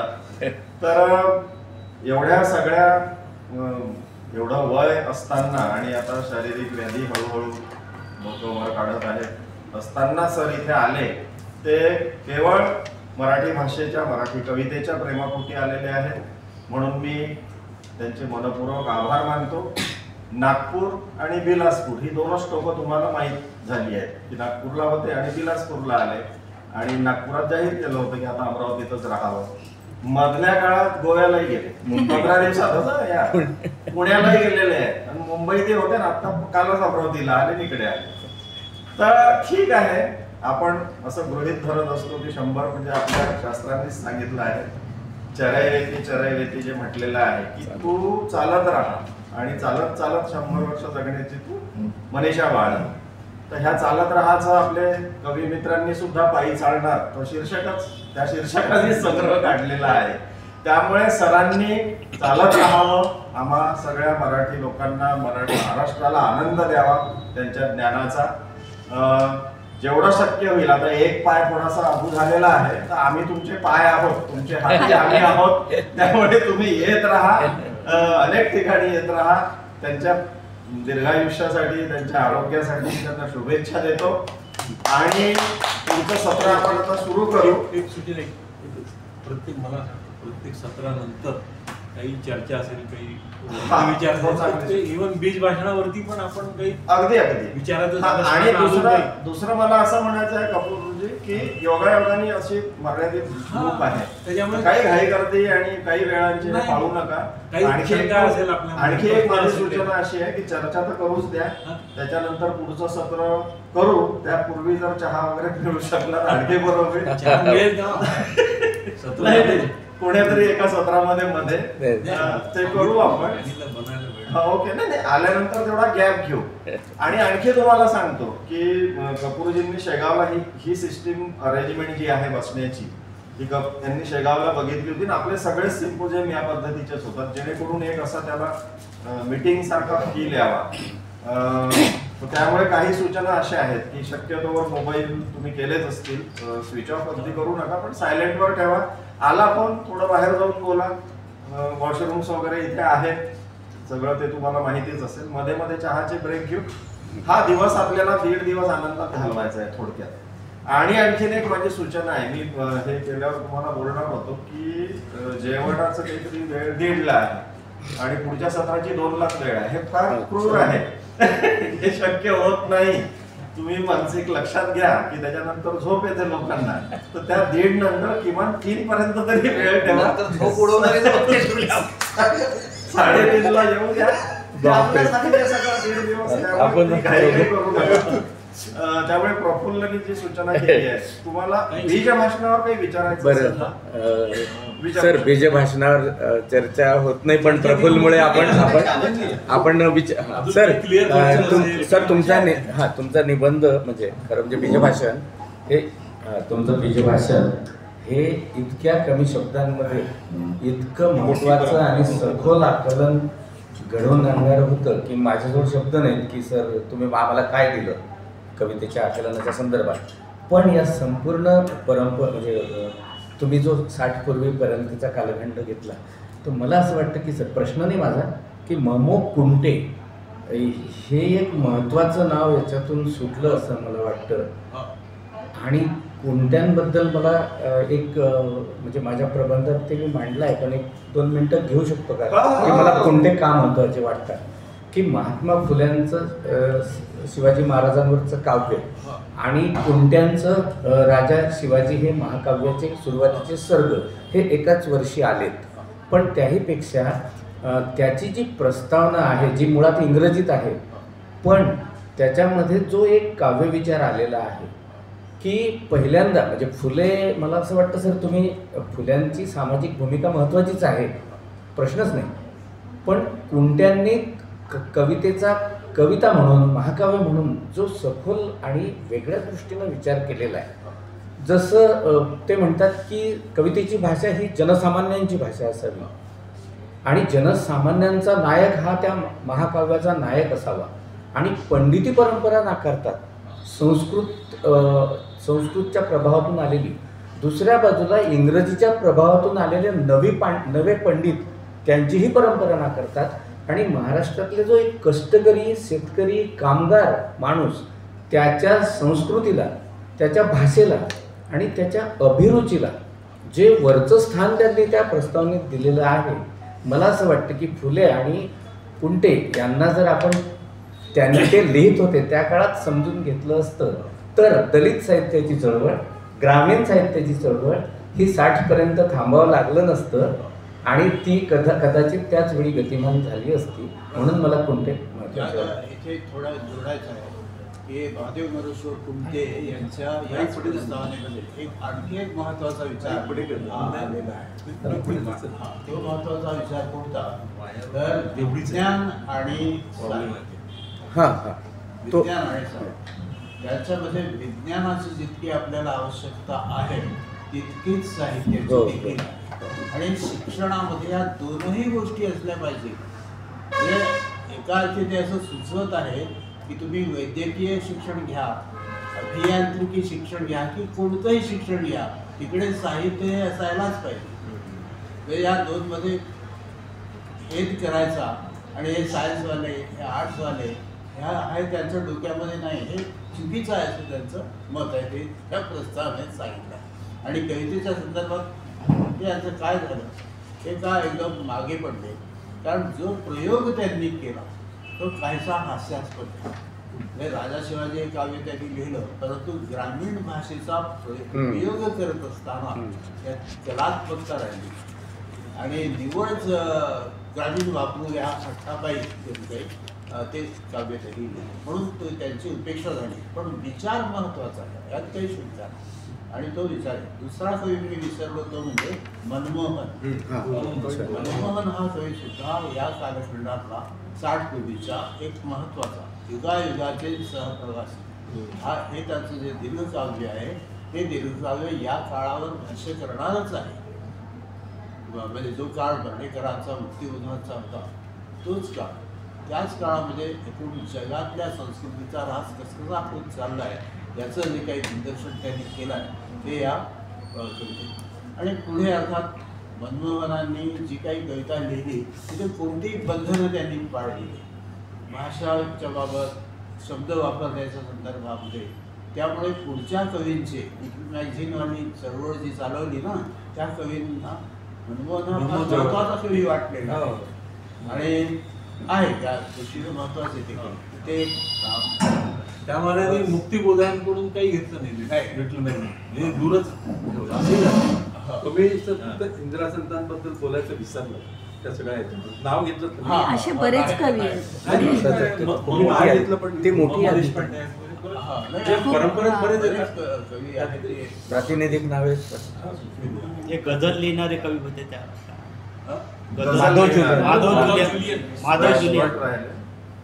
माधव जुलियन पण नाही ते त्यांच्या नंतरचा हा रविकिरण म्हणाले त्यामुळे भट राहून गेले. म्हणजे नाही भट हे एक प्रश्न असा विचारायचा आहे, तुम्ही स्वतः 60 पिढीतले महत्वाचे कवी आहात. हा जो कालखंड आपण घेतला 70 पूर्व कालखंड, 70 पिढीने काय केलं की हा संपूर्ण कालखंड दुरून बघितला, पण त्याच्यापासून कुठलेही रिसोर्स म्हणून बघितलं नाही. त्याच्याऐवजी सरळ संत कवितेकडे स्वतःला जोडून घेतलं. तर हा कालखंड तुम्हाला कसा वाटतो गुणात्मक दृष्ट्या स्वतः परिणाम काय झाला आपल्या कवितेवरती प्रवाह करण्याच्या दृष्टीने की केवळ एक कालखंड आहे आणि यातले महत्वाचे आहे की तुमची काही म्हणजे या साठोत्तर क्रियेची काही जैविक अटॅचमेंट अशी काही दिसत नाही या कालखंडाची. बरोबर. याबद्दल असं आहे ऐकू येतं हो. तर भारतामध्येच एक नवीन जाणीव तयार झाली या 60च्या दशकामध्ये. ती जाणीव कोणती तर भारतीय कलांचा, नाट्य रूपांचा, संगीत रूपांचा शोध हा एक महत्वाचा भाग या काळात आला. आणि मग स्वाभाविकच हे मधले सगळे कालखंड ओलांडून थेट संत कविता असं सर्व भाषांमध्ये झालं आहे आणि सर्व कलांमध्ये झालं. त्यामुळे म्हणजे आता धर्मवीर भारती, बाजवन सरकार, मोहन राकेश हे नाटककार, सत्यदेव दुबेसारखे दिग्दर्शक नाटककार, हाललेकर किंवा सिनेमामध्ये अदूर गोपाल कृष्ण, अरविंद हे सगळे लोक नव्या जाणीवेने वाटलेले होते आणि त्यांच्या दृष्टीनं आधीचा हा कालखंड 60पर्यंतचा 1935 पासून 60पर्यंतचा तो ओलांडून ते लागले संतांकडे. म्हणजे मराठीमध्ये तुकोबा यांच्याकडे आपले कवी वळले, तसं बाहेर नरसिंह मेहताकडे गुजराती कवी वळले असं दिसते आहे. कबीरांकडे वळलेले आहेत. याचा अर्थ असा आहे की संत कविता ही जेन्युइन कविता, अस्सल कविता आहे आणि मधली जी आहे ती कृत्रिम कविता. चित्रकलेमध्ये सुद्धा हेच झालं. जे स्वामीनाथन हे आधीच्या बंगाल स्कूल हे जे स्कूल होते ना देशी जाणीवेचं उन्नयन करणारे, त्याच्या आधीच्या काळात ते स्वामीनाथन जातात. कुठल्या आधीच्या तर ग्रामीण भागात, वन्य भागामध्ये जे चित्रकार काम करतात म्हणजे गुण प्रधान चित्रकार, त्यांची कला स्वामीनाथन यांच्या मते ही खरी आधुनिक कला आहे आणि ती आमच्याबरोबर जे लोक आहेत म्हणजे आम्ही आणि ते समकालीन आहोत असं ते मानतात. त्या सगळ्या क्षेत्रात, कला क्षेत्रात आणि काव्याच्या क्षेत्रामध्ये जे काही नवे म्हणून म्हटलं की हे नंतर काळ सुरू होतो त्यामध्ये कोणी कोणाचा गुरु नाही, कोणी कोणाचा शिष्य आहे. कारण ते सगळे नव्या वाटा धुंडाळत आहेत. म्हणजे स्वामीनाथन यांचा शब्द सांगायचा तर प्रत्येकाचं व्यक्तिमत्व वेगळं आहे आणि प्रत्येकजण काहीतरी शोधतो आहे. तर हे आपल्याला इथे पुढच्या काळात. सर दुसरं मला फक्त आता आठवलं म्हणून तुमचं बोलताना की तुमचं जे ॲनालिसिस आहे याच काळामध्ये ही सगळी जी कवी मंडळी आहेत ह्यांनी पण स्वतःचं एक ॲनालिसिस केलेलं आहे. म्हणजे उदाहरणार्थ दीपू चित्र्यांनी मराठी कवितेचं एक सगळं जे लिहिलेलं आहे त्याच्यामध्ये त्यांनी उदाहरणार्थ आता पटकन आठवलं म्हणजे सदानंद रेगांना त्यांनी अगदी मोडीत काढल्याचं केलेलं आहे आणि आरतीप्रभूला थोडंसं अजूक्त माप दिलेलं आहे. तर अशा वेळेला असा प्रश्न पडतो की आता तुम्ही ज्या पद्धतीनं सगळं सांगितलं आणि ही सगळी मंडळी समकालीन मंडळी त्यांच्याकडे बघत होती तर त्याचं काय करायचं असा प्रश्न पडतो की एकाच वेळी तुम्ही खूप छान त्यांच्याबद्दल सांगता आणि दीपू चित्रे अगदी बारीक हे करून त्यातली काहीतरी कडसूर गोष्ट सांगतात वगैरे. त्यामुळे कन्फ्युजन असं होतं की नक्की कशा पद्धतीने ह्या लोकांकडे बघावं, कुठल्या अँगलने बघावं असे सतत मनात आलं. आणि ते अनेक कवींच्यावर दीपू चित्रेंनी बऱ्याच लोकांचा असा एक हे घेतलेला आहे, मागोवा घेतलेला आहे. त्यात त्यांनी डावी उजवी असे कसे आणि डावी उजवी ते पण सांगितलेलं आहे. कसे चुकीचे आहेत तसे ही कविता बघा, विद्यासंतांची ही कविता बघा, पाडगावकरांची ही कविता बघा, अशा पद्धतीनं त्यांनी असा अनालिसिस केलेला आहे. तर मला असं विचारायचं होतं की ही जी समकालीन मंडळी होती म्हणजे मर्ढेकरांनी स्वतः लिहिलं, दीपू चित्र्यांनी स्वतः लिहिली, ती कवी मंडळीच लिहित होती त्यांच्या समीक्षेवरती कविता होती. तर हे कितपत आपल्याला गाईडलाईन म्हणून वापरता येईल? आता साठोत्तरी कवितेविषयी दागोपाळे वाचणारच आहे. पण तत्पूर्वी सांगायचं तर असं आहे की खरोखरच ही भारतीय पिढी जी आहे 60च्या दशकामधली हे आपापल्या वाटा शोधत आहे आणि हे शोधत असताना जणू काही प्रत्येकाचं एक वेगळं काव्यशास्त्र तयार होतं. गिरीशचं काव्यशास्त्र वेगळं, कडकरांचं वेगळं, दिलीप चित्रे यांचं वेगळं आणि हे यांच्या मग प्रेरणा कोणत्या आहे? याच्या प्रेरणा आहे लोकसाहित्य आणि संत साहित्य. ते लोकचित्र या चित्रकारांनी पाहिले आणि त्याच्यातून सत्व घेतलं. तसं इकडे आपल्याकडे तुकाराम, कबीर, नरसिंह मेहता यासारख्या संतांनी, त्यामुळे यांची पूर्व परंपरा नावाची गोष्ट सांगतायत. पण हे अचानकपणे वेगळं काहीतरी करतायत आणि यापूर्वी झालंच नाही असंही म्हणतायत. कारण जे काम मर्ढेकरांनी केलेलं आहे भाषेच्या संदर्भात, अरुण कोलटकरांच्या म्हणजे जर काही मर्ढेकर आणि अरुण कोलटकर यांचं ते असं आपण यांचा निबंध घेऊ. अरुणला मला थोडं आणखीन एक सांगायचं आहे की हे ठीक आहे आता महाराष्ट्रात प्रसारित होईल आणि त्यामुळे ते सांगण्यात मला काही हे नाही की भालचंद्र नेमाड्यांनी स्वतः मला असं म्हटलेलं आहे किंवा एक प्रकारे कबुली दिली आहे अशोक कोतवालच्या घरी जळगावला. कसं आहे म्हणे मनोज त्यावेळी थोडा जोश होता आणि आम्ही ते काही कोणाला शिव्या द्यायचं म्हणे, पण ग्रेसचं एक स्वतंत्र स्थान मान्य करावं लागतं हे मी आज मान्य करतो. हे भालचंद्र नेमाडे स्वतः माझ्या व्यक्तिशा बोलले. लघुकथेला ज्यांनी नावं ठेवली आणि आजही ठेवतात त्यांनी एक नाव मात्र त्यातून आता अलीकडे या 8-15 दिवसापूर्वीचं त्यांचं कुठेतरी स्टेटमेंट आहे की जी ए कुलकर्णी यांनी जी लघुकथा लिहिली तसं आम्हाला तशी नाही लिहिल्या गेली. एरवी मग आमचं जे म्हणणं आहे ते लघुकथा करतात फसले त्यांनी कादंबरीचा फॉर्म वापरला नाही वगैरे, पण जी एना मात्र त्यांनी आत्ता वगळलाय. 15 दिवसापूर्वीच त्यांनी ते मान्य केलं आहे. शुद्धीपत्र तसं त्यांनी ते केलेलं आहे. तसंच आरती प्रभूंच्या बाबतीत सुद्धा नेमाडे जरा आक्रमकपणे बोलायचे, बोलायचेच नाही जरा. पण ग्रॅज बद्दल हे व्यक्तिशः कन्फ्युजिंग हे असतं. खूप व्यवस्थित मानतात पण नेमाड्यांसारखा माणूस म्हटलं थोडस आपण पण विचार करा. नाही पण मनोज नेमाड्यांचा एक अनुभव विद्यापीठातला चर्चासत्र होतं, बीजनिबंध त्यांचा होता आणि शांताराम उद्घाटक होते, कथाकार स्वतः. आणि त्यांनी विधान असं केलं होतं नेमाड्यांनी की लघुकथा म्हणजे प्राणीसृष्टीमध्ये जसे डायनॉसॉर असतात, हत्ती असतात, तसे बॅक्टेरिया पण असतात. तर लघुकथा हा तो बॅक्टेरियासारखा प्रकार आहे. आणि शांताराम उद्घाटक आणि मग त्यांनी पण त्यांचा परामर्श घेतला. पण नंतर मी नेमाड्यांना असं व्यक्तिगत विचारलं की सर तुमचं इतकं वाईट मत आहे लघुकथेबद्दल, तर ते म्हणाले की नाही तसं बोलायचं असतं त्याशिवाय लोक लक्ष देत नाही. ते आहे सरासर ते एक वैशिष्ट्य निश्चितच आहे. तर असं आपण आता पुढच्या सत्राकडे वळतो आहोत. यादव काळे हे पुढचा आपण निबंध वाचणार आहेत.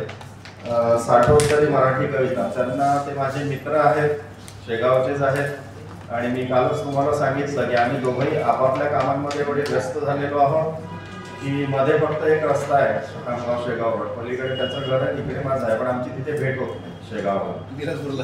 हा आम्हाला भेटीसाठी महाराष्ट्रात कुठे मनमाड, मुंबई नाही तर मग बिलासपूरला यावं लागतं. तसं आता काल त्याची माझी भेट झाली. त्याचं माझं नातं काय तर जो काही एखादा काय वाईट कवी निर्माण झाला असेल मराठीत तर मी कविता लिहू लागलो त्याला थोडा बऱ्यापैकी कारणीभूत दागो काळे आहे. माझा पहिला आदिसत्ता नावाचा कविता संग्रह आहे. त्याची अर्पण पत्रिकाच अशी आहे की केवळ कविलेखक लिहितात असं नाही, आपण लिहिलं तरी चालतं ही जाणीव प्रकाशने करून दिली. हातातले शन्ना वापू काढून दागोने तिथे निळा सावळा ठेवला. माझी कवितेची समज पाहून मंगेशने चंद्रमाद्रीचे प्रदेश वाचायला दिले या ठिकाणी. ही ती अर्पण पत्रिका आहे. तर दागोविषयी बोलायचं तर मुळात आम्ही जे शब्दवेध अनियतकालिक 18 वर्ष शेगावातून चालवलं त्याला कारणीभूत केवळ दागो होता, जो मुंबईच्या विद्यापीठातून सरांचा प्रभाताईंचा विद्यार्थी राहिलेला. मुंबई विद्यापीठात ज्याने MA केलं, अमरावतीतून BA करून गेल्यानंतर पोस्टात नोकरी करत असताना रात्रीचं कॉलेज हे करून तिथून त्याने MA पूर्ण केलं. नंतर तो शेगावात आला आणि ते सगळे संस्कार घेऊन आला. आम्हाला अनियतकालिक काय माहीत नव्हते, सत्यकथा काय माहीत नव्हतं. हे सगळं दागोने आम्हाला हळूहळू आम्ही तिथे शब्दवेधचा पहिला अंक काढला.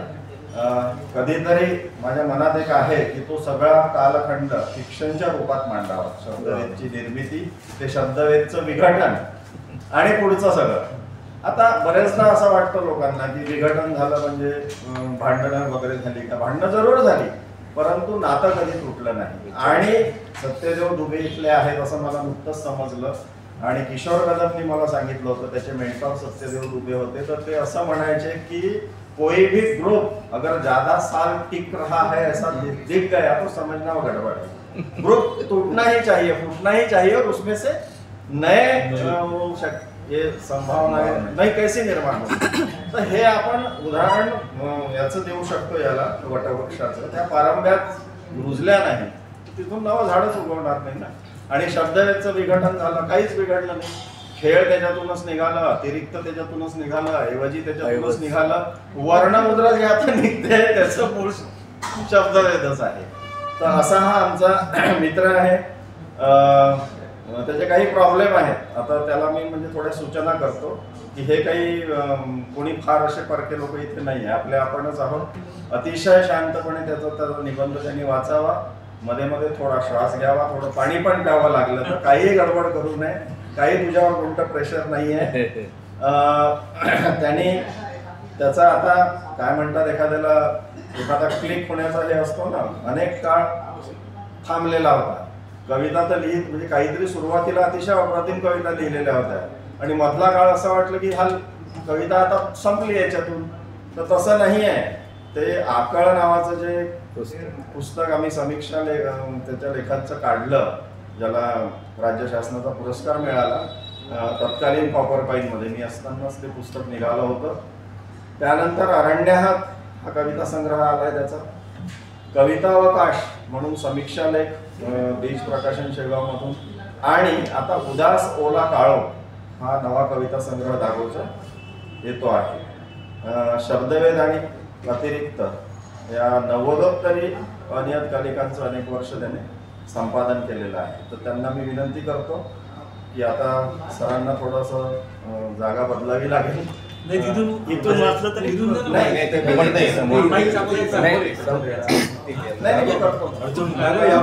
नाही, सरांना त्यांची मी जागा देतोय आणि दागोनी इथे यावर्षी त्याला विनंती करतो.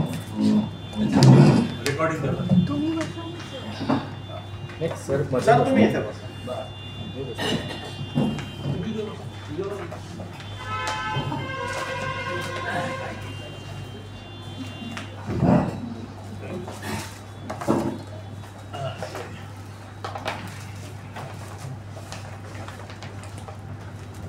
तर तिथे पाण्याच्या बॉटल आहेत.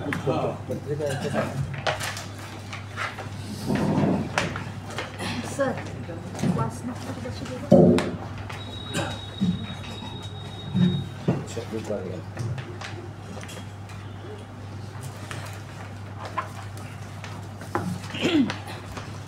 आयोजक छत्तीसगड मराठी साहित्य परिषद आणि मराठी विकास संस्था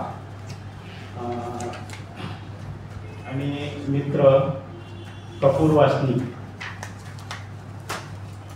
आजच्या चर्चासत्राचे अध्यक्ष आदरणीय वसंत आबाजी डहाके, माझे सहवाचक, निबंध वाचणारे सहवाचक आणि रसिक मित्र मैत्रिणी.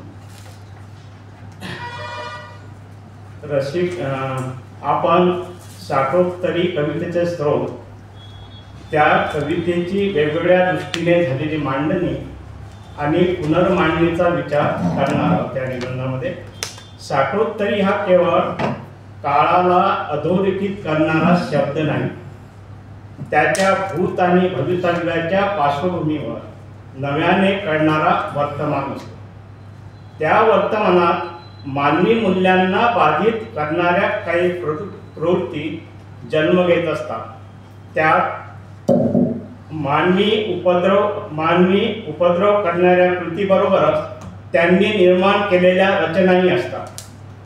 त्या व्यवस्थेचा एक हस्तक्षेप सगळ्या अतिरचनांना प्रभावित करीत असतो. त्याचा काळ म्हणून परिणाम मानवी जीवन जाणीवांवर प्रत्यक्ष अप्रत्यक्षपणे होत असतो. त्या परिस्थितीत मानवी मूल्यांचे होणारे उद्दीपन, अधःपतन आणि अभाव पाहणारा कला व्यवहार अत्यंत महत्त्वाचा असतो. त्यातून आलेल्या नवतेला, नवेपणाला आपल्या अस्तेपणाच्या खुणा असतात. साठोत्तरी कवितेचा विचार करताना समकालीन समाज जीवनावर परिणाम करणाऱ्या घटितांचा विचार करणे आवश्यक आहे. त्यातून मानवी जीवनावर होणाऱ्या परिणामाचा विचारही अभिप्रेत असतो. केवळ त्याचा परिणामही महत्त्वाचा नसतो, त्याची समकालीन कलेमध्ये झालेली परिणतीही महत्त्वाची असते. कारण सामाजिक अवस्थांना ती प्रेरित करणारी असते. त्या वृत्ती प्रवृत्तीच्या परिणामाची अभिव्यक्ती साहित्य कृतीतून होत असते. त्या काळाचे कोणते परिणाम सामाजिक अभिसरणात उमटले, त्याचा साहित्यावर झालेला आघातही महत्त्वाचा असतो. कारण साहित्याचा आविष्कार हा जीवन जाणीवांशी निगडीत असा व्यापार आहे. सामाजिकतेशिवाय त्याचा विचार होणे शक्य नाही. ह्या सगळ्या पार्श्वभूमीवर या काळपटाच्या केंद्रस्थानी कोणत्या गोष्टी जन्म घेत होत्या हेही महत्त्वाचे असणार आहे. त्या दृष्टीने काही घटित जागतिक आणि देश परिस्थितीत महत्त्वाचे ठरतात. या एकंदरीत परिस्थितीचा परिपाक म्हणजे साठोत्तरी जाणीवांची कविता असे म्हणता येते. त्या घटना कोणत्या स्वरूपाच्या आहेत त्याचा एक विचार आपण करणार आहोत. या कवितेची देश पातळीवरील अंतर्गत बाजू म्हणजे फार मोठ्या विघटनातून देशाला मिळालेलं स्वातंत्र्योत्तर घडामोडीत उभ्या राहिलेल्या चित्रातून विरत केलेला भाबडा आशावाद, निर्माण झालेल्या परिस्थितीतून सगळ्या सामाजिक स्रोतांना झालेली उद्ध्वस्तेची जाणीव या कवितेत प्रामुख्याने व्यक्त झालेली आहे. त्यातही ह्या सगळ्या वास्तवाला जोडून आलेल्या जागतिक व अंतर्गत कलाचे प्रतिबिंब या कवितेतून आलेले आहे. दुसऱ्या महायुद्धाच्या प्रत्यक्ष अप्रत्यक्ष झडीने हवालदिल झालेला सगळा देश, येथील कडवी धार्मिकता आणि जातीय दंगलींना आलेला ऊर, त्यातून वाढत गेलेली स्खलनशील प्रवृत्ती व उद्ध्वस्त जाणीव साठोत्तरी कवितेच्या मुळाशी दडलेली आहे. हातून निसटलेले 20वे शतक, त्यातील कौर्य, हिंसा, आक्रोश, वेदना याचा आलेख हा 60च्या दशकातील महत्त्वाचा काळ या कवितेच्या लेखनाच्या केंद्रस्थानी सामावलेला असल्याचे आपणास दिसेल. सगळ्या क्षेत्रामधील विचार ठरवणारा संवेदनशील असा हा काळ आहे. त्याचे पडसाद 60च्या दशकात कवितेतून उमटले होते. त्या काळातील साहित्याच्या आकृतीवादी मांडणीला विरोध करताना आपल्या अस्तित्वाच्या खुणा रुजवण्यासाठी अनियतकालिकाची चळवळ या साठोत्तरी पिढीची दखलपात्र अशी कामगिरी आपल्याला म्हणता येईल. त्याच काळात अनियतकालिकामधून अरुण गोडकर, मनोहर वि. ज. बोरकर, नामदेव ढसाळ आदींच्या चाकोरी बाहेरील कविता प्रसिद्ध झाल्या. मराठी साहित्यावर क्षकिरण हा साहित्य क्षेत्रात खळबळ उडून देणारा अशोक शहाणे यांचा लेखही या सुमारास प्रसिद्ध झालेला आहे. आणि त्यातून त्यांनी मर्ढेकरांच्या आत्मनिष्ठ संबंधीच्या विचारांची कक्षा वाढवली. त्या लेखात शहाणे यांनी केलेले मराठी साहित्याचे मूल्यमापन प्रस्थापितांना धक्का देणारे होते आणि समकालीनांना अंतर्मुख व्हायला स्वतःचे मूल्यमापन करायला लावणारे होते. त्यातून घडलेला नकार हा एक महत्त्वाचा भाग आहे. त्याच काळात नकाराच्या पातळीवर दलित जाणीवांचा झालेला उदय, प्रस्थापित साहित्याला विरोध म्हणून सत्यकथेची केलेली होडी, साम्यवादी चळवळीची झालेली उभारणी आणि त्यांच्या आंदोलनाच्या दिशा या अभिव्यक्तीच्या दृष्टीने महत्त्वाच्या आहेत. या सगळ्या घटनांमधून साठोत्तरी पिढीची अस्वस्थता प्रकट झाल्याशिवाय राहत नाही. हा सगळा काळ विशिष्टतेने भारलेला होता. त्याच कालावधीत 1965 सालात कलकत्त्यात हंगरी जनरेशनचा जाहीरनामा या वास्तवाच्या पार्श्वभूमीवर चारू मुजुमदार, जंगल संवाद, नक्षत्र मालाका, मलयराज चौधरी, देवीराय ही चळवळीची नावे त्या पिढीला बळ देणारी ठरली. काळाचे विधान बदलणारी, क्रांतिकारी सूत्र हलवणारी होती. त्या दृष्टीने साम्यवादी पूर्णनिष्ठता अभेरून आश्वासक विचारांच्या पिढीची कविता पुढे येताना दिसते. स्वातंत्र्यपूर्व कवितेनंतरचा हा आमूलाग्र असा बदल या कवितेच्या माध्यमातून झालेला आपणास दिसेल. याच काळात ही कविता आपल्या सामाजिक, राजकीय, आर्थिक आणि सांस्कृतिक अतिरचनांचा विचारही 70च्या दशकात निर्माण झालेली राजकीय अस्वस्थता, त्यातून घडलेले सत्तांतर, जयप्रकाश नारायण यांनी केलेली चळवळ, आणीबाणी सदृश परिस्थिती, या सगळ्या पार्श्वभूमीवर या कवितेचा विचार करावा लागतो. साठोत्तरी कवितेच्या संदर्भात केवळ मराठी साहित्याचा विचार तर प्रस्तावित चळवळीचा प्रतिवाद म्हणून अनियतकालिकाचे चळवळ असे महत्त्वाचे अंग आपल्याला म्हणता येईल. त्या पार्श्वभूमीवर सत्यकथेच्या एकंदरीत आकृतीवादाला झालेला विरोधही महत्त्वाचा आहे. त्यासंबंधीची काही निरीक्षणे त्यांनी नोंदवून ठेवलेली आहे. अनियतकालिकाचा इतिहास आणि त्याची भूमिका तेवढीच महत्त्वपूर्ण आहे. त्या संदर्भात प्रातिनिधिक म्हणून चंद्रकांत पाटील यांची काही विधाने आपल्याला पाहता येतील. सत्यकथा या मासिकात प्रसिद्ध होणारी कविता व्यक्तिकेंद्रित, बंदिस्त, हळवी, उत्कट, मानसिक विश्वातील, वरवरच्या भावनांमध्ये गरगडणारी, यौन संबंध आणि यौन सूचक, काव्यात्मक धक्का देऊन परिणाम साधणारी, आशयाला लपवून अभिव्यक्तीच्या वेगवेगळ्या प्रयोगात गुंतलेली संरचना, सौंदर्याला साध्य मानणारी आणि भाषिक जंजाळात अडकलेली होती.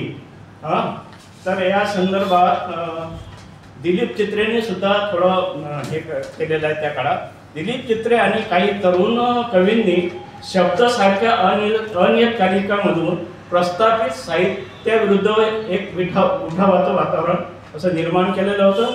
त्याचा एक निर्देश काव्य क्षेत्रातील डॅडीवादाविरुद्ध होता. तो दादा युद्ध म्हणून आपण साहित्याचा अभ्यास करताना करत असतो.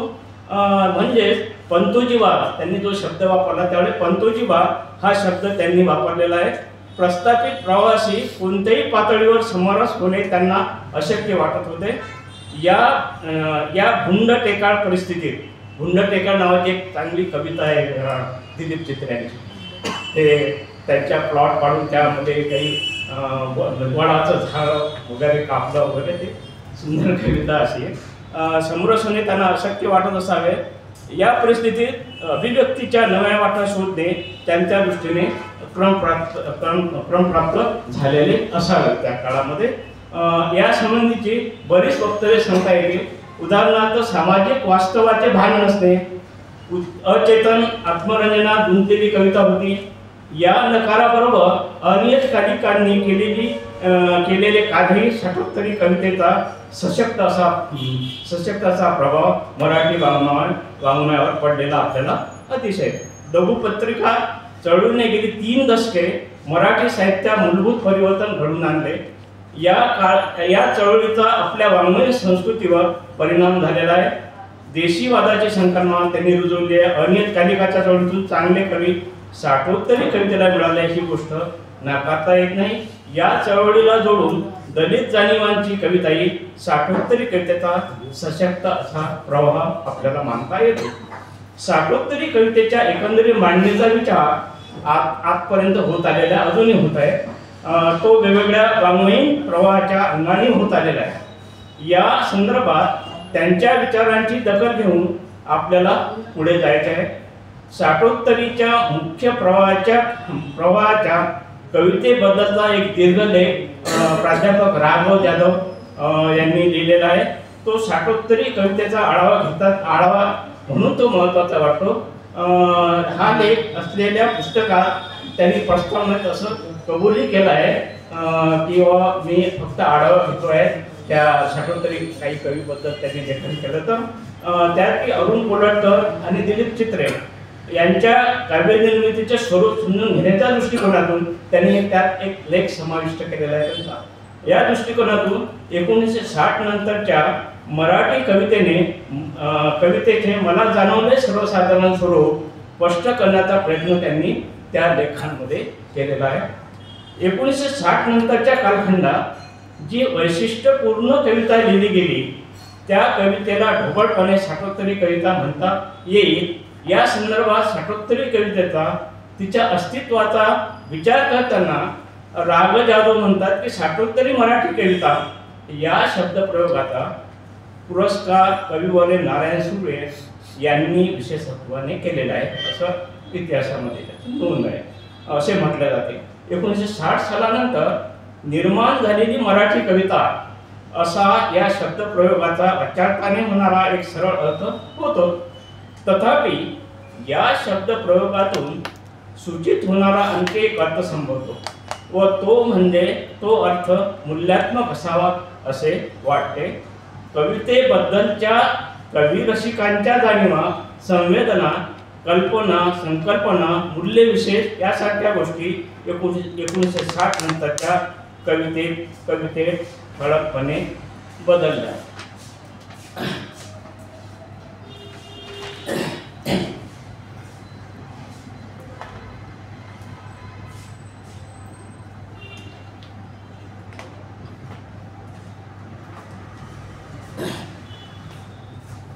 असा अर्थही साठोत्तरी मराठी कविता या शब्दप्रयोगातून अभिप्रेत असावा असे दिसते। वयाची 60 ओलांडलेले भाग्यवान कवी व 60 वर्षे आपला प्रभाव टिकून पुढे जाणारी कविता म्हणजे साठोत्तरी कविता असे पिचकून समजणारे, या उपरोधाने म्हणणारे रसिक आहेत असे त्यांनी नोंदवून ठेवलेले आहेत आपल्यानी राग जाधवांनी। यापुढे जाऊन ते म्हणतात की साठोत्तरी कवितेने उपस्थित केलेले किंवा सूचित केलेले प्रश्न मर्ढेकरी कवितेप्रमाणे एकमुखी स्वरूपाचे नाही, ते अनेकमुखी स्वरूपाचे आहे। म्हणजे दिलीप चित्रे, नारायण सुर्वे, अरुण कोलटकर, नामदेव ढसाळ, आरती प्रभू, ग्रेस यांच्यासारख्या एकापेक्षा अधिक कवींच्या कवितेचा स्वतंत्रपणे व एकत्रितपणे विश्लेषक रीतीने व संश्लेषक दृष्टीने सखोल अभ्यास केल्याखेरीज साठोत्तरी कवितेचे नवेपण समजणे कठीण आहे। त्यांनी या कालखंडाला तिसऱ्या प्रभावी पिढीची कविता असं म्हटलेलं आहे की या 20व्या शतकाच्या अखेरच्या दशकात आता आपल्या समोर अवतरत आहेत असं त्यांनी म्हटलेलं आहे। आधुनिक मराठी कवितेला कालोचित असे वळण देण्याचे महत्त्वाचे कार्य साठोत्तरी कवितेने निर्विवादपणे पार पाडले आहे। या तिच्या कार्याची सर्वांगीण व सम्यक समज मात्र आपल्या वाङ्मयीन संस्कृतीत कितपत निर्माण झाली हा अभ्यासाचा विषय ठरावा। ह्या सगळ्या पार्श्वभूमीवर अधिक अभ्यासनीय ठरावा म्हणून त्यांनी दिलीप चित्रे यांचा विचार केलेला आहे। अर्थातच या पुस्तकात त्यांनी अरुण कोलटकर व दिलीप चित्रे यांच्या संबंधित लिहिताना साठोत्तरी कवितेच्या शक्यता तपासलेल्या समग्र असं साठोत्तरी असा अभ्यास नाही केलेला आहे। तर त्या दोन कवीवर लिहिताना त्यांनी साठोत्तरीचा एक लेख त्या पुस्तकामध्ये ॲड केलेला आहे। हा एक त्यांचा स्वतंत्र असा विषय साठोत्तरी काळाविषयी आणि त्या कवितेला पेलणाऱ्या कवितेविषयी मांडला आहे। हा त्यांच्या वैयक्तिक आकलनाचा असा एक प्रश्न आहे। त्यांनी त्या काळाला समजून घेणारा एक कवी त्याच्या समग्र जाणीवेसह पुढे ठेवण्याचा प्रयत्न केलेला आहे। परंतु प्रत्यक्षात आतापर्यंत दिलीप चित्र्यांच्या कवितेवर त्यांना समजून घेण्याचे काम मराठी साहित्यात झालेले दिसत नाही, हे वास्तविक विसरता येत नाही। या साठोत्तरी कवितेच्या संदर्भात आपला एक दृष्टिकोन मांडताना डॉक्टर अक्षय कुमार काळे यांनी या कवितेला मराठी नवकाव्याचा दुसरा टप्पा मानलेला आहे। त्यांच्या आकलनाच्या पार्श्वभूमीवर 1960 पासून सुरू होणारा कवितेचा प्रवाह लक्षणीय असून मर्ढेकरकालीन नवकाव्यानंतरचा दुसरा टप्पा ते समजतात। म्हणजे नवकवितेचा उगम हा मर्ढेकरी कवितेपासून सुरू होतो हे उघड आहे। 1960 साली सरांनी महत्त्वाचे टप्पे सांगितले, त्यात मर्ढेकराचा टप्पा महत्त्वाचा होता। 1960 साली घडून आलेल्या परिवर्तनाच्या मुळाशी काही महत्त्वाचे कवी कवीचे गट होते। त्यामुळे 1960 ते 1985 हा कालखंड विशिष्ट अशा कवीच्या नावाने ओळखता येत नाही। मागील काळातील कवितेचा साकल्याने विचार केला तर ही गोष्ट विचारात घेण्यायोग्य म्हणता येते। मागच्या कवितेच्या दोन आवडताचा विचार केला तर केशवसूत आणि मर्ढेकरकालीन नवकविता हा एकच कवीच्या नावाने असल्याचं जाणवते। या कालखंडाच्या बदललेल्या काव्यरूपाच्या मुळाशी कुणी एक विकसित कवी नसला तरी समाज वास्तवाचा आणि नव्या वाङ्मयीन प्रेरणांचा या कवींवर खोलवर परिणाम दिसून येतो.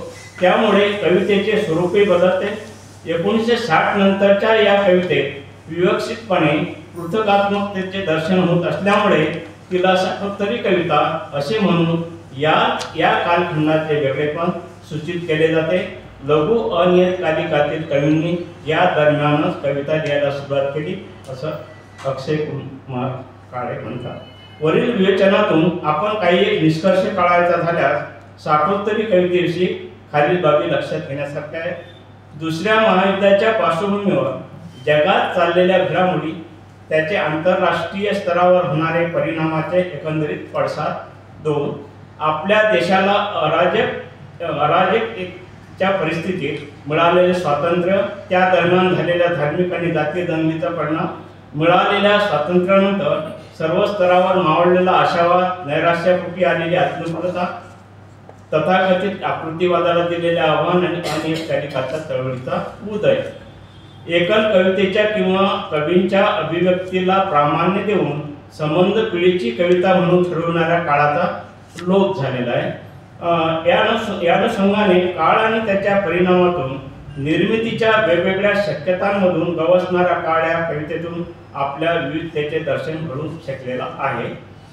साठोत्तरी कविता म्हणजे एका काळाचा तुकडा नाही, मानवी मूल्यांना संक्रमित करणाऱ्या काळाचा महत्त्वपूर्ण असा आलेख आहे. तो या समग्र कवितेतून येतो.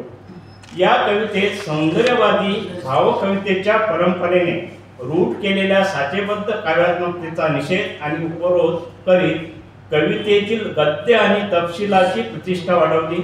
जीवनातील गद्यात्मकतेचा सर्जक असा उपयोग त्यांनी केलेला आहे. त्यामुळे या कवितेला जगण्याच्या अधिक जवळ जाता येते. खऱ्या अर्थाने जीवन अधिक होता आहे. वेगवेगळ्या विचारधारांचे प्रतिनिधित्व करणारी संपूर्ण कविता आहे. मर्ढेकरांच्या आत्मनिष्ठेचा अवकाश वाढवणारी ही कविता असल्याचे बऱ्याच अभ्यासकांनी वेगवेगळ्या पद्धतीने सांगितलेले आहे. या परंपरेला जोडून येणारी महत्त्वाची धारा म्हणून शरदचंद्र मुक्तिबोधाचा विचार केल्याशिवाय आपल्याला पुढे जाता येत नाही. केशवसुतांच्या मानवतावादाचा नव्याने पुरस्कार करीत ही कविता नवी मळवाट घेऊन येते.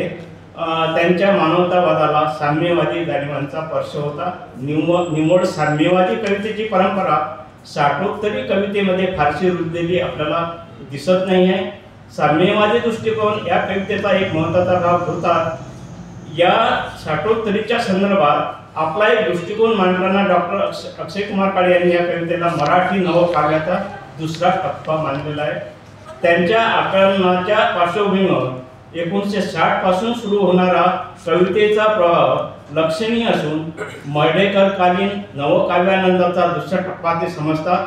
म्हणजे नवकवितेचा उगम हा मर्ढेकरी कवितेपासून सुरू होतो हे उघड आहे. परंतु 60 नंतर घडून आलेल्या परिवर्तनाच्या मुळाशी काही महत्त्वाचे कवी आणि कवीचे गट होते. हा एक बदल प्रामुख्याने या कवितेच्या बाबतीत समजावा एवढ्या ठळक स्वरूपात आहे. मर्ढेकरांची कविता स्वतः युगप्रवर्तक असली तरी त्याच्या कवितेने आणि साहित्य विचाराने प्रभावित झालेली केवळ अनुकरणशील नव्हे तर सर्जनशील असलेली कविता या दशकात विशेषत्वाने पुढे आली असे महसूल पाटील मानतात. आमचे आघाडीचे अभ्यासक डॉक्टर रणधीर शिंदे यांचे मतही या संदर्भात विचार करायला लावणार आहे. ते म्हणतात की या काळातील मराठी कवितेचे वळण मर्ढेकरी परंपरेशी नाते सांगणारे आधुनिकतावादी वळणाचे आहे. 20व्या शतकाच्या मध्यावर मर्ढेकरांनी आधुनिक विश्वभान व्यक्त केले. महानगरीय संवेदनांचा परात्मपेच, औद्योगिकीकरणातून माणसांच्या वाट्याला आलेले दुःख, मानवी नष्टता आणि उच्चस्तर पातळीवरची अधिभौतिक दृष्टी व तिला मिळालेले चिंतनशीलतेचे परिणाम यामुळे मर्ढेकरांची कविता नव्या युगभानाची नांदी ठरली. भोवताल वाचनाचा नवा टोळा मराठी कवितेला प्राप्त झाला. मर्ढेकरी कवितेचा उत्तरोत्तर विकासक्रम पुढील टप्प्यातील आधुनिकतावादी कवितेत पाहायला मिळतो. म्हणजे पुढील साठोत्तरी कविता मर्ढेकरांनंतरच्या नवकवितेची भान असलेली आणि आपले काळासंबंधीचे आधुनिक असे भान जपणारी होती. त्या कवितेने प्रस्थापित कवितेने निर्माण केलेले कवितेचे संकेत झुगारून कवितेला खऱ्या अर्थाने मुक्त केले. त्यांनी ती सर्वसामान्याचा अधिकार म्हणून अनियतकालिकाच्या चळवळीत रूपांतरित केलेली आपणास दिसेल. ही कविता लघु अनियतकालिकाच्या माध्यमातून खऱ्या अर्थाने सार्वत्रिक झाल्याचे आपल्याला पाहायला मिळते. कवितेच्या तिच्या लोकांपर्यंत नेणाऱ्या माध्यमांच्या स्वरूपात विलक्षण अशी प्रयोगशीलता आपल्याला अनियतकालिकाची चळवळ त्यातला एक भाग आहेच महत्वाचा. आशयाची विविधता या कवितेने रुजवली होती आणि आधुनिक कवितेचा प्रभाव अनेक अर्थाने विकसित केल्याचे जाणवते. त्या परंपरेत लिहिणारे अनेक कवी आपणास सांगता येतील. त्यांनी ही कविता समृद्ध केली आहे. त्यात दिलीप पुरुषोत्तम चित्रे, अरुण कोलटकर, मनोहर भाजन नेमाडे, वसंत दत्तात्रय गुर्जर, नामदेव ढसाळ, तुलसी परब, वसंत आबाजी डहाके, चंद्रकांत पाटील अशा कवींची उपस्थिती या काळखंडाच्या पार्श्वभूमीवर दिसते. त्यातच साठोत्तरी कवितेचे विकसित असे रूप आपल्याला पाहावयास मिळते. कला व्यवहाराला जोडून कोणत्याही कलावंताचे सभोवतालाविषयीचे भान एकपत्री स्वरूपाचे कधीच नसते. त्यामुळे आधुनिक काळाचा विस्तार अनेकांगाने पुढे आला. औद्योगिकरणाबरोबरच वेद विचार प्रणाली कारणीभूत ठरल्या आहेत. विज्ञान आणि बुद्धी प्रामाण्यवादाचा हा काळ आहे. त्यामुळे या कालखंडात मानवी जीवनाबरोबर कला साहित्यावर निश्चय, मार्क्स, फ्राईड यांच्या भिन्न विचारसरणीचा प्रभाव झालेला आपल्याला दिसेल. निश्चयची ईश्वराच्या मृत्यूची घोषणा व पारंपरिक नीतिमूल्यांचे विरोधी तात्विक विश्लेषण तसेच फ्राईडची इगो आणि सुपर इगोची संकल्पना जी मनोविश्लेषणात्मक मीमांसा मानवी मनाच्या नेहमीतील मनोव्यापार, अंतर्मनाची सुप्त कामेक्षा, लैंगिक वासना व स्वप्नांचा शास्त्रीय पद्धतीने झालेला विचार या काळात आपल्याला पुढे आलेला दिसेल. अशा विविध विचारसरणीच्या कोसळामुळे हा कोसळ आहे या काळावरचा नीतिमूल्याविषयीच्या पारंपरिक प्रचलित समजुती ढासळत गेल्या. परिणामी पारंपरिक व केवळ आपल्या बाह्यरूपाचे चित्रण करणारे साहित्य प्रकार ध्येय मागे पडत गेले. त्यामुळे आधुनिकतावादी प्रणालीच्या वेद नवप्रवाहांना प्रेरणा मिळत गेली. हा विचार केवळ फ्राईड सारख्या मानवी मनाच्या विचारसरणीपर्यंत थांबत नाही. पुढे युंग सारखा सर्वतन कलेक्टिव्ह अनकॉन्शियसचा विचार करणारा सर्वतन जी संज्ञा आहे समूहाचं मानसशास्त्र युंग सारख्या मानसशास्त्रज्ञांना पुढे आणलं आणि सर्वतन तज्ञांचा विचार करणारा मानसशास्त्रीय दृष्टिकोनी जोडता येतो. व्यक्तीबरोबर समष्टीच्या मानसशास्त्राचा विचारही समूहाच्या दृष्टीने याच काळात पुढे आलेला आपल्याला दिसेल. त्याचा परिणामही मराठी साहित्य व्यवहारावर निश्चितपणे झालेला आहे. असे असले तरी साठोत्तरी कविता सरसकटपणे या विचारसरणीच्या पडसादांना जोडता येत नाही. येथील वास्तव वेगवेगळ्या अतिरचनांनी प्रभावित झालेले आपल्याला पाहायला मिळेल. तिचा विचार केवळ मानवी मनाच्या अंतःसूत्रामधून करता येत नाही, तर येथे रुजलेल्या विविध विचारसरणीमधून वाढत गेलेल्या परंपरा, येथील कृषी संस्कृती, बदलते ग्रामीण वास्तव, वेगवेगळ्या परिस्थितीत झालेले स्थानांतर, औद्योगिकरण, जाती वास्तव, धार्मिक विचारधारा, इथल्या वास्तवाला विसंगत असणारे अजूनही न रुजलेले इझम कारणीभूत आहेत. आपण मार्क्सच्या आर्थिक अधिरचनेच्या पायावर उभे राहायचे की आपल्या सांस्कृतिक अतिरचनांवर आपला पाय मजबूत करायचा, हा गोंधळ अजून तरी संपलेला नाही आणि हा गोंधळी आपण पाहतो आहे. त्यामुळे येथील साठोत्तरी कवितेचे वास्तव एकपदरी स्वरूपाचे असत नाही आहे. त्यामुळे साठोत्तरी कवितेचा प्रभाव बहुमुखी अशा स्वरूपाचा राहिलेला आहे. येथील अभावग्रस्ततेला जेवढी सांस्कृतिकता आहे तेवढीच आर्थिक आणि मानसिक स्वरूपाची म्हणता येते, नुसती सांस्कृतिक नाही आहे. म्हणून या कवितेने वेगवेगळ्या प्रवाहामधून आपले अस्तित्व अबाधित ठेवले आहे. त्यात योगभ्रष्ट सारख्या दीर्घ कवितेमधून जागतिक घडामोडीच्या कोसळातून आलेले दुभंगलेपण, सरांचं ते प्रसिद्ध झालं त्या काळामध्ये. प्राचीन मिथकाच्या प्रतिमा विश्वाच्या अनुषंगाने ग्रेसाने उलगडलेल्या मनोवस्था, ग्रेसही त्या काळचा एक महत्वाचा कवी ठरतो. चित्र्यांच्या कवितेतील सांस्कृतिक तसेच लबडून सांस्कृतिकतेला लबडून आलेले एक आत्मभान चित्र्यांनी आपल्या कवितेमधून आपल्याला दिलेलं आहे. प्रतिमा विश्वाच्या अनुषंगाने चित्रेच्या कवितेतील आत्मभान, महानोरांची कृषी संस्कृती, नेमाड्यांची देशीयता, मनोहर ओकांच्या कवितेतील संज्ञा प्रवाह,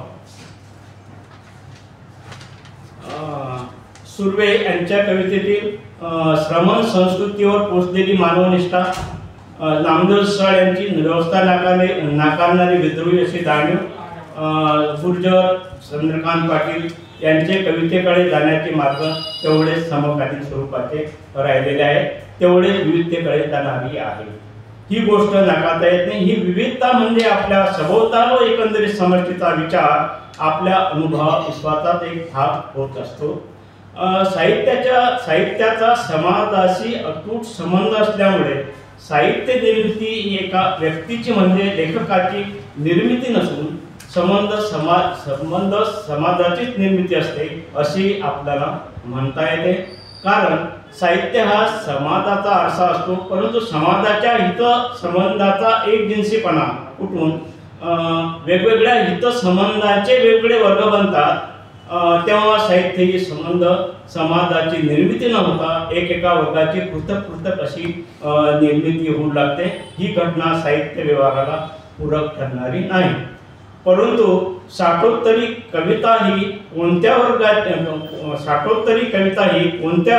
नव्हती. ती आपल्या स्थितिगतीच्या अवस्थांतरांची कविता होती. ती वेगवेगळ्या प्रवाहामधून आपल्या अतिरचनांचे प्रारूप पुढे ठेवत होती. ते काही कोण्या गटाची किंवा एखाद्या विशिष्ट अशा पृथक अशा गटाची नव्हती. तिथं एक समष्टी एक सगळ्या वेगळ्या प्रकारची आपल्याला म्हणता येते. आजच्या नवोत्तरी कवितेच्या पार्श्वभूमीवर त्यांची कविता समकालीन राहिलेली आहे. एक वैशिष्ट्य आपल्याला अजून काही असा एक सीमापान आपल्याला साठोत्तरी कवितेचा आणि नवोत्तरी कवितेचा असा बांधता येत नाही. त्याच्या सीमारेषा अजूनही ऐतिहासिक दृष्टीने बांधता येत नाही. त्यांची कारणे वेगळ्या दृष्टीने सांगता येतील. जागतिकीकरणाच्या सार्वत्रिक कोसळल्यानंतर हा जो कोसळ आहे सगळ्या जुन्या नव्या पिढीवर आपल्याला सारख्याच प्रमाणात झालेला दिसतो आहे. रुजू झालेल्या तंत्रज्ञानाने 2 पिढ्यांमधील अंतर, जनरेशन गॅप जी आपण म्हणतो, अत्यंत अंतर कमी झालेलं आहे. आता नवोत्तरी आणि साठोत्तरीचा एक अंतर जे म्हणतो ना, किती पिढ्याचं अंतर असतो, तसं काही अंतर मला फार कमी अंतर झालेलं आहे असं आपल्याला दिसू शकते. त्यामुळे 2 पिढ्यांमध्ये सर्वांच्या शक्यता अधिक अशा जाणवतात की काही असा एक जनरेशन गॅप अशी काही राहिली दिसत नाही. जागतिकीकरणाच्या परिणामाची कोणाची सुटका झालेली नाही आहे असे आपणास उघडपणे म्हणता येईल. या बाबतीत नवोत्तर पिढी तीही सातत्याने आपली कविता लिहिणारे कवी आहे. त्यात वसंतरावजी डाके यांचा आवर्जून आपल्याला उल्लेख करावा लागेल. त्यांचा या नवोत्तर काळाच्या पार्श्वभूमीवर पाचाभंग ते कर्कवृत्त ह्या 2 कविता मी वाचून पहा. खूप त्यामध्ये आजच्या काळाचं किंवा आजच्या याचं चित्रण आपल्याला दिसेल. याचा कवितेचा प्रवासही समकालीन असा आपण, त्यामुळे आपण साठोत्तरी आणि नवोत्तरच्या अशा सीमा आपण कोणत्याही प्रकारे कोणत्याही यानं अशा बांधू शकत नाही. अजून काही त्या काळाचं असं हे आलेलं नाही. हा जागतिकीकरणाचा किंवा इतर सगळ्या ज्या तंत्रज्ञान वगैरे त्या गोष्टी आपल्याला लाभल्या आहेत त्याचा एक परिणाम आपल्याला म्हणता येतो. साठोत्तरी कवितेच्या विविध प्रवाहांना प्रतिनिधित्व देणारी सर्वसमावेशक मांडणी आपल्या समीक्षा व्यवहारात जाणवत नाही. हा एक प्रश्न आहे की साठोत्तरी कवितेच्या विविध प्रवाहांना प्रतिनिधित्व देणारी सर्वसमावेशक मांडणी आपल्या समीक्षा व्यवहारामध्ये जाणवत नाही. त्याच्या निकषाचे कोणते पैलू आहेत असे विवेचनही दिसत नाही. आपापल्या प्रवाहाचा एक वेगळा निकष ठरवून या कवितेच्या प्रवाहाची मांडणी झालेली आपल्याला पाहता येईल. आपल्या दृष्टिकोनातून कोणते कवी केंद्रावर ठेवायचे, कोणते कवी परिघावर न्यायचे असा साहित्य कारणाचा व्यवहार सतत सुरू असतो. असे वेगवेगळे गट संबोधून कवींची झालेली मांडणी अनेक लेखामधून, शोध निबंधामधून, प्रबंधांमधून झालेली आपल्याला दिसेल. त्यात प्रस्थापित व्यवस्थेला विरोध करणारा अनियतकालिकाच्या कवीचा गट, सत्यकथा आणि सत्यकथे बाहेरील गट, मुंबई मराठी संग्रहालयाच्या पायऱ्यावर बसणारा गट, असंही गमतीनं आपण म्हणू शकतो. या विभागणीतून कवीच्या प्रतिदानाचा विचार आपापल्या पद्धतीने करण्यात आलेला असं आपल्याला जाणवते. मला या संदर्भात एवढे सुचवायचे आहे, कोणत्याही पिढीचा इतिहास सर्व समावेशकपणे पुढे जाणारा असावा. तो असा पृथकपणे जायला नको. या गोष्टीचे उदाहरण म्हणून या संदर्भात झालेला मांडणीचा विचार आपण करू शकतो. काही मांडण्या अलीकडे झालेल्या आहेत, त्याचा आपण असा एक विचार करूया. अलीकडे सुधीर रसाळ यांचा एक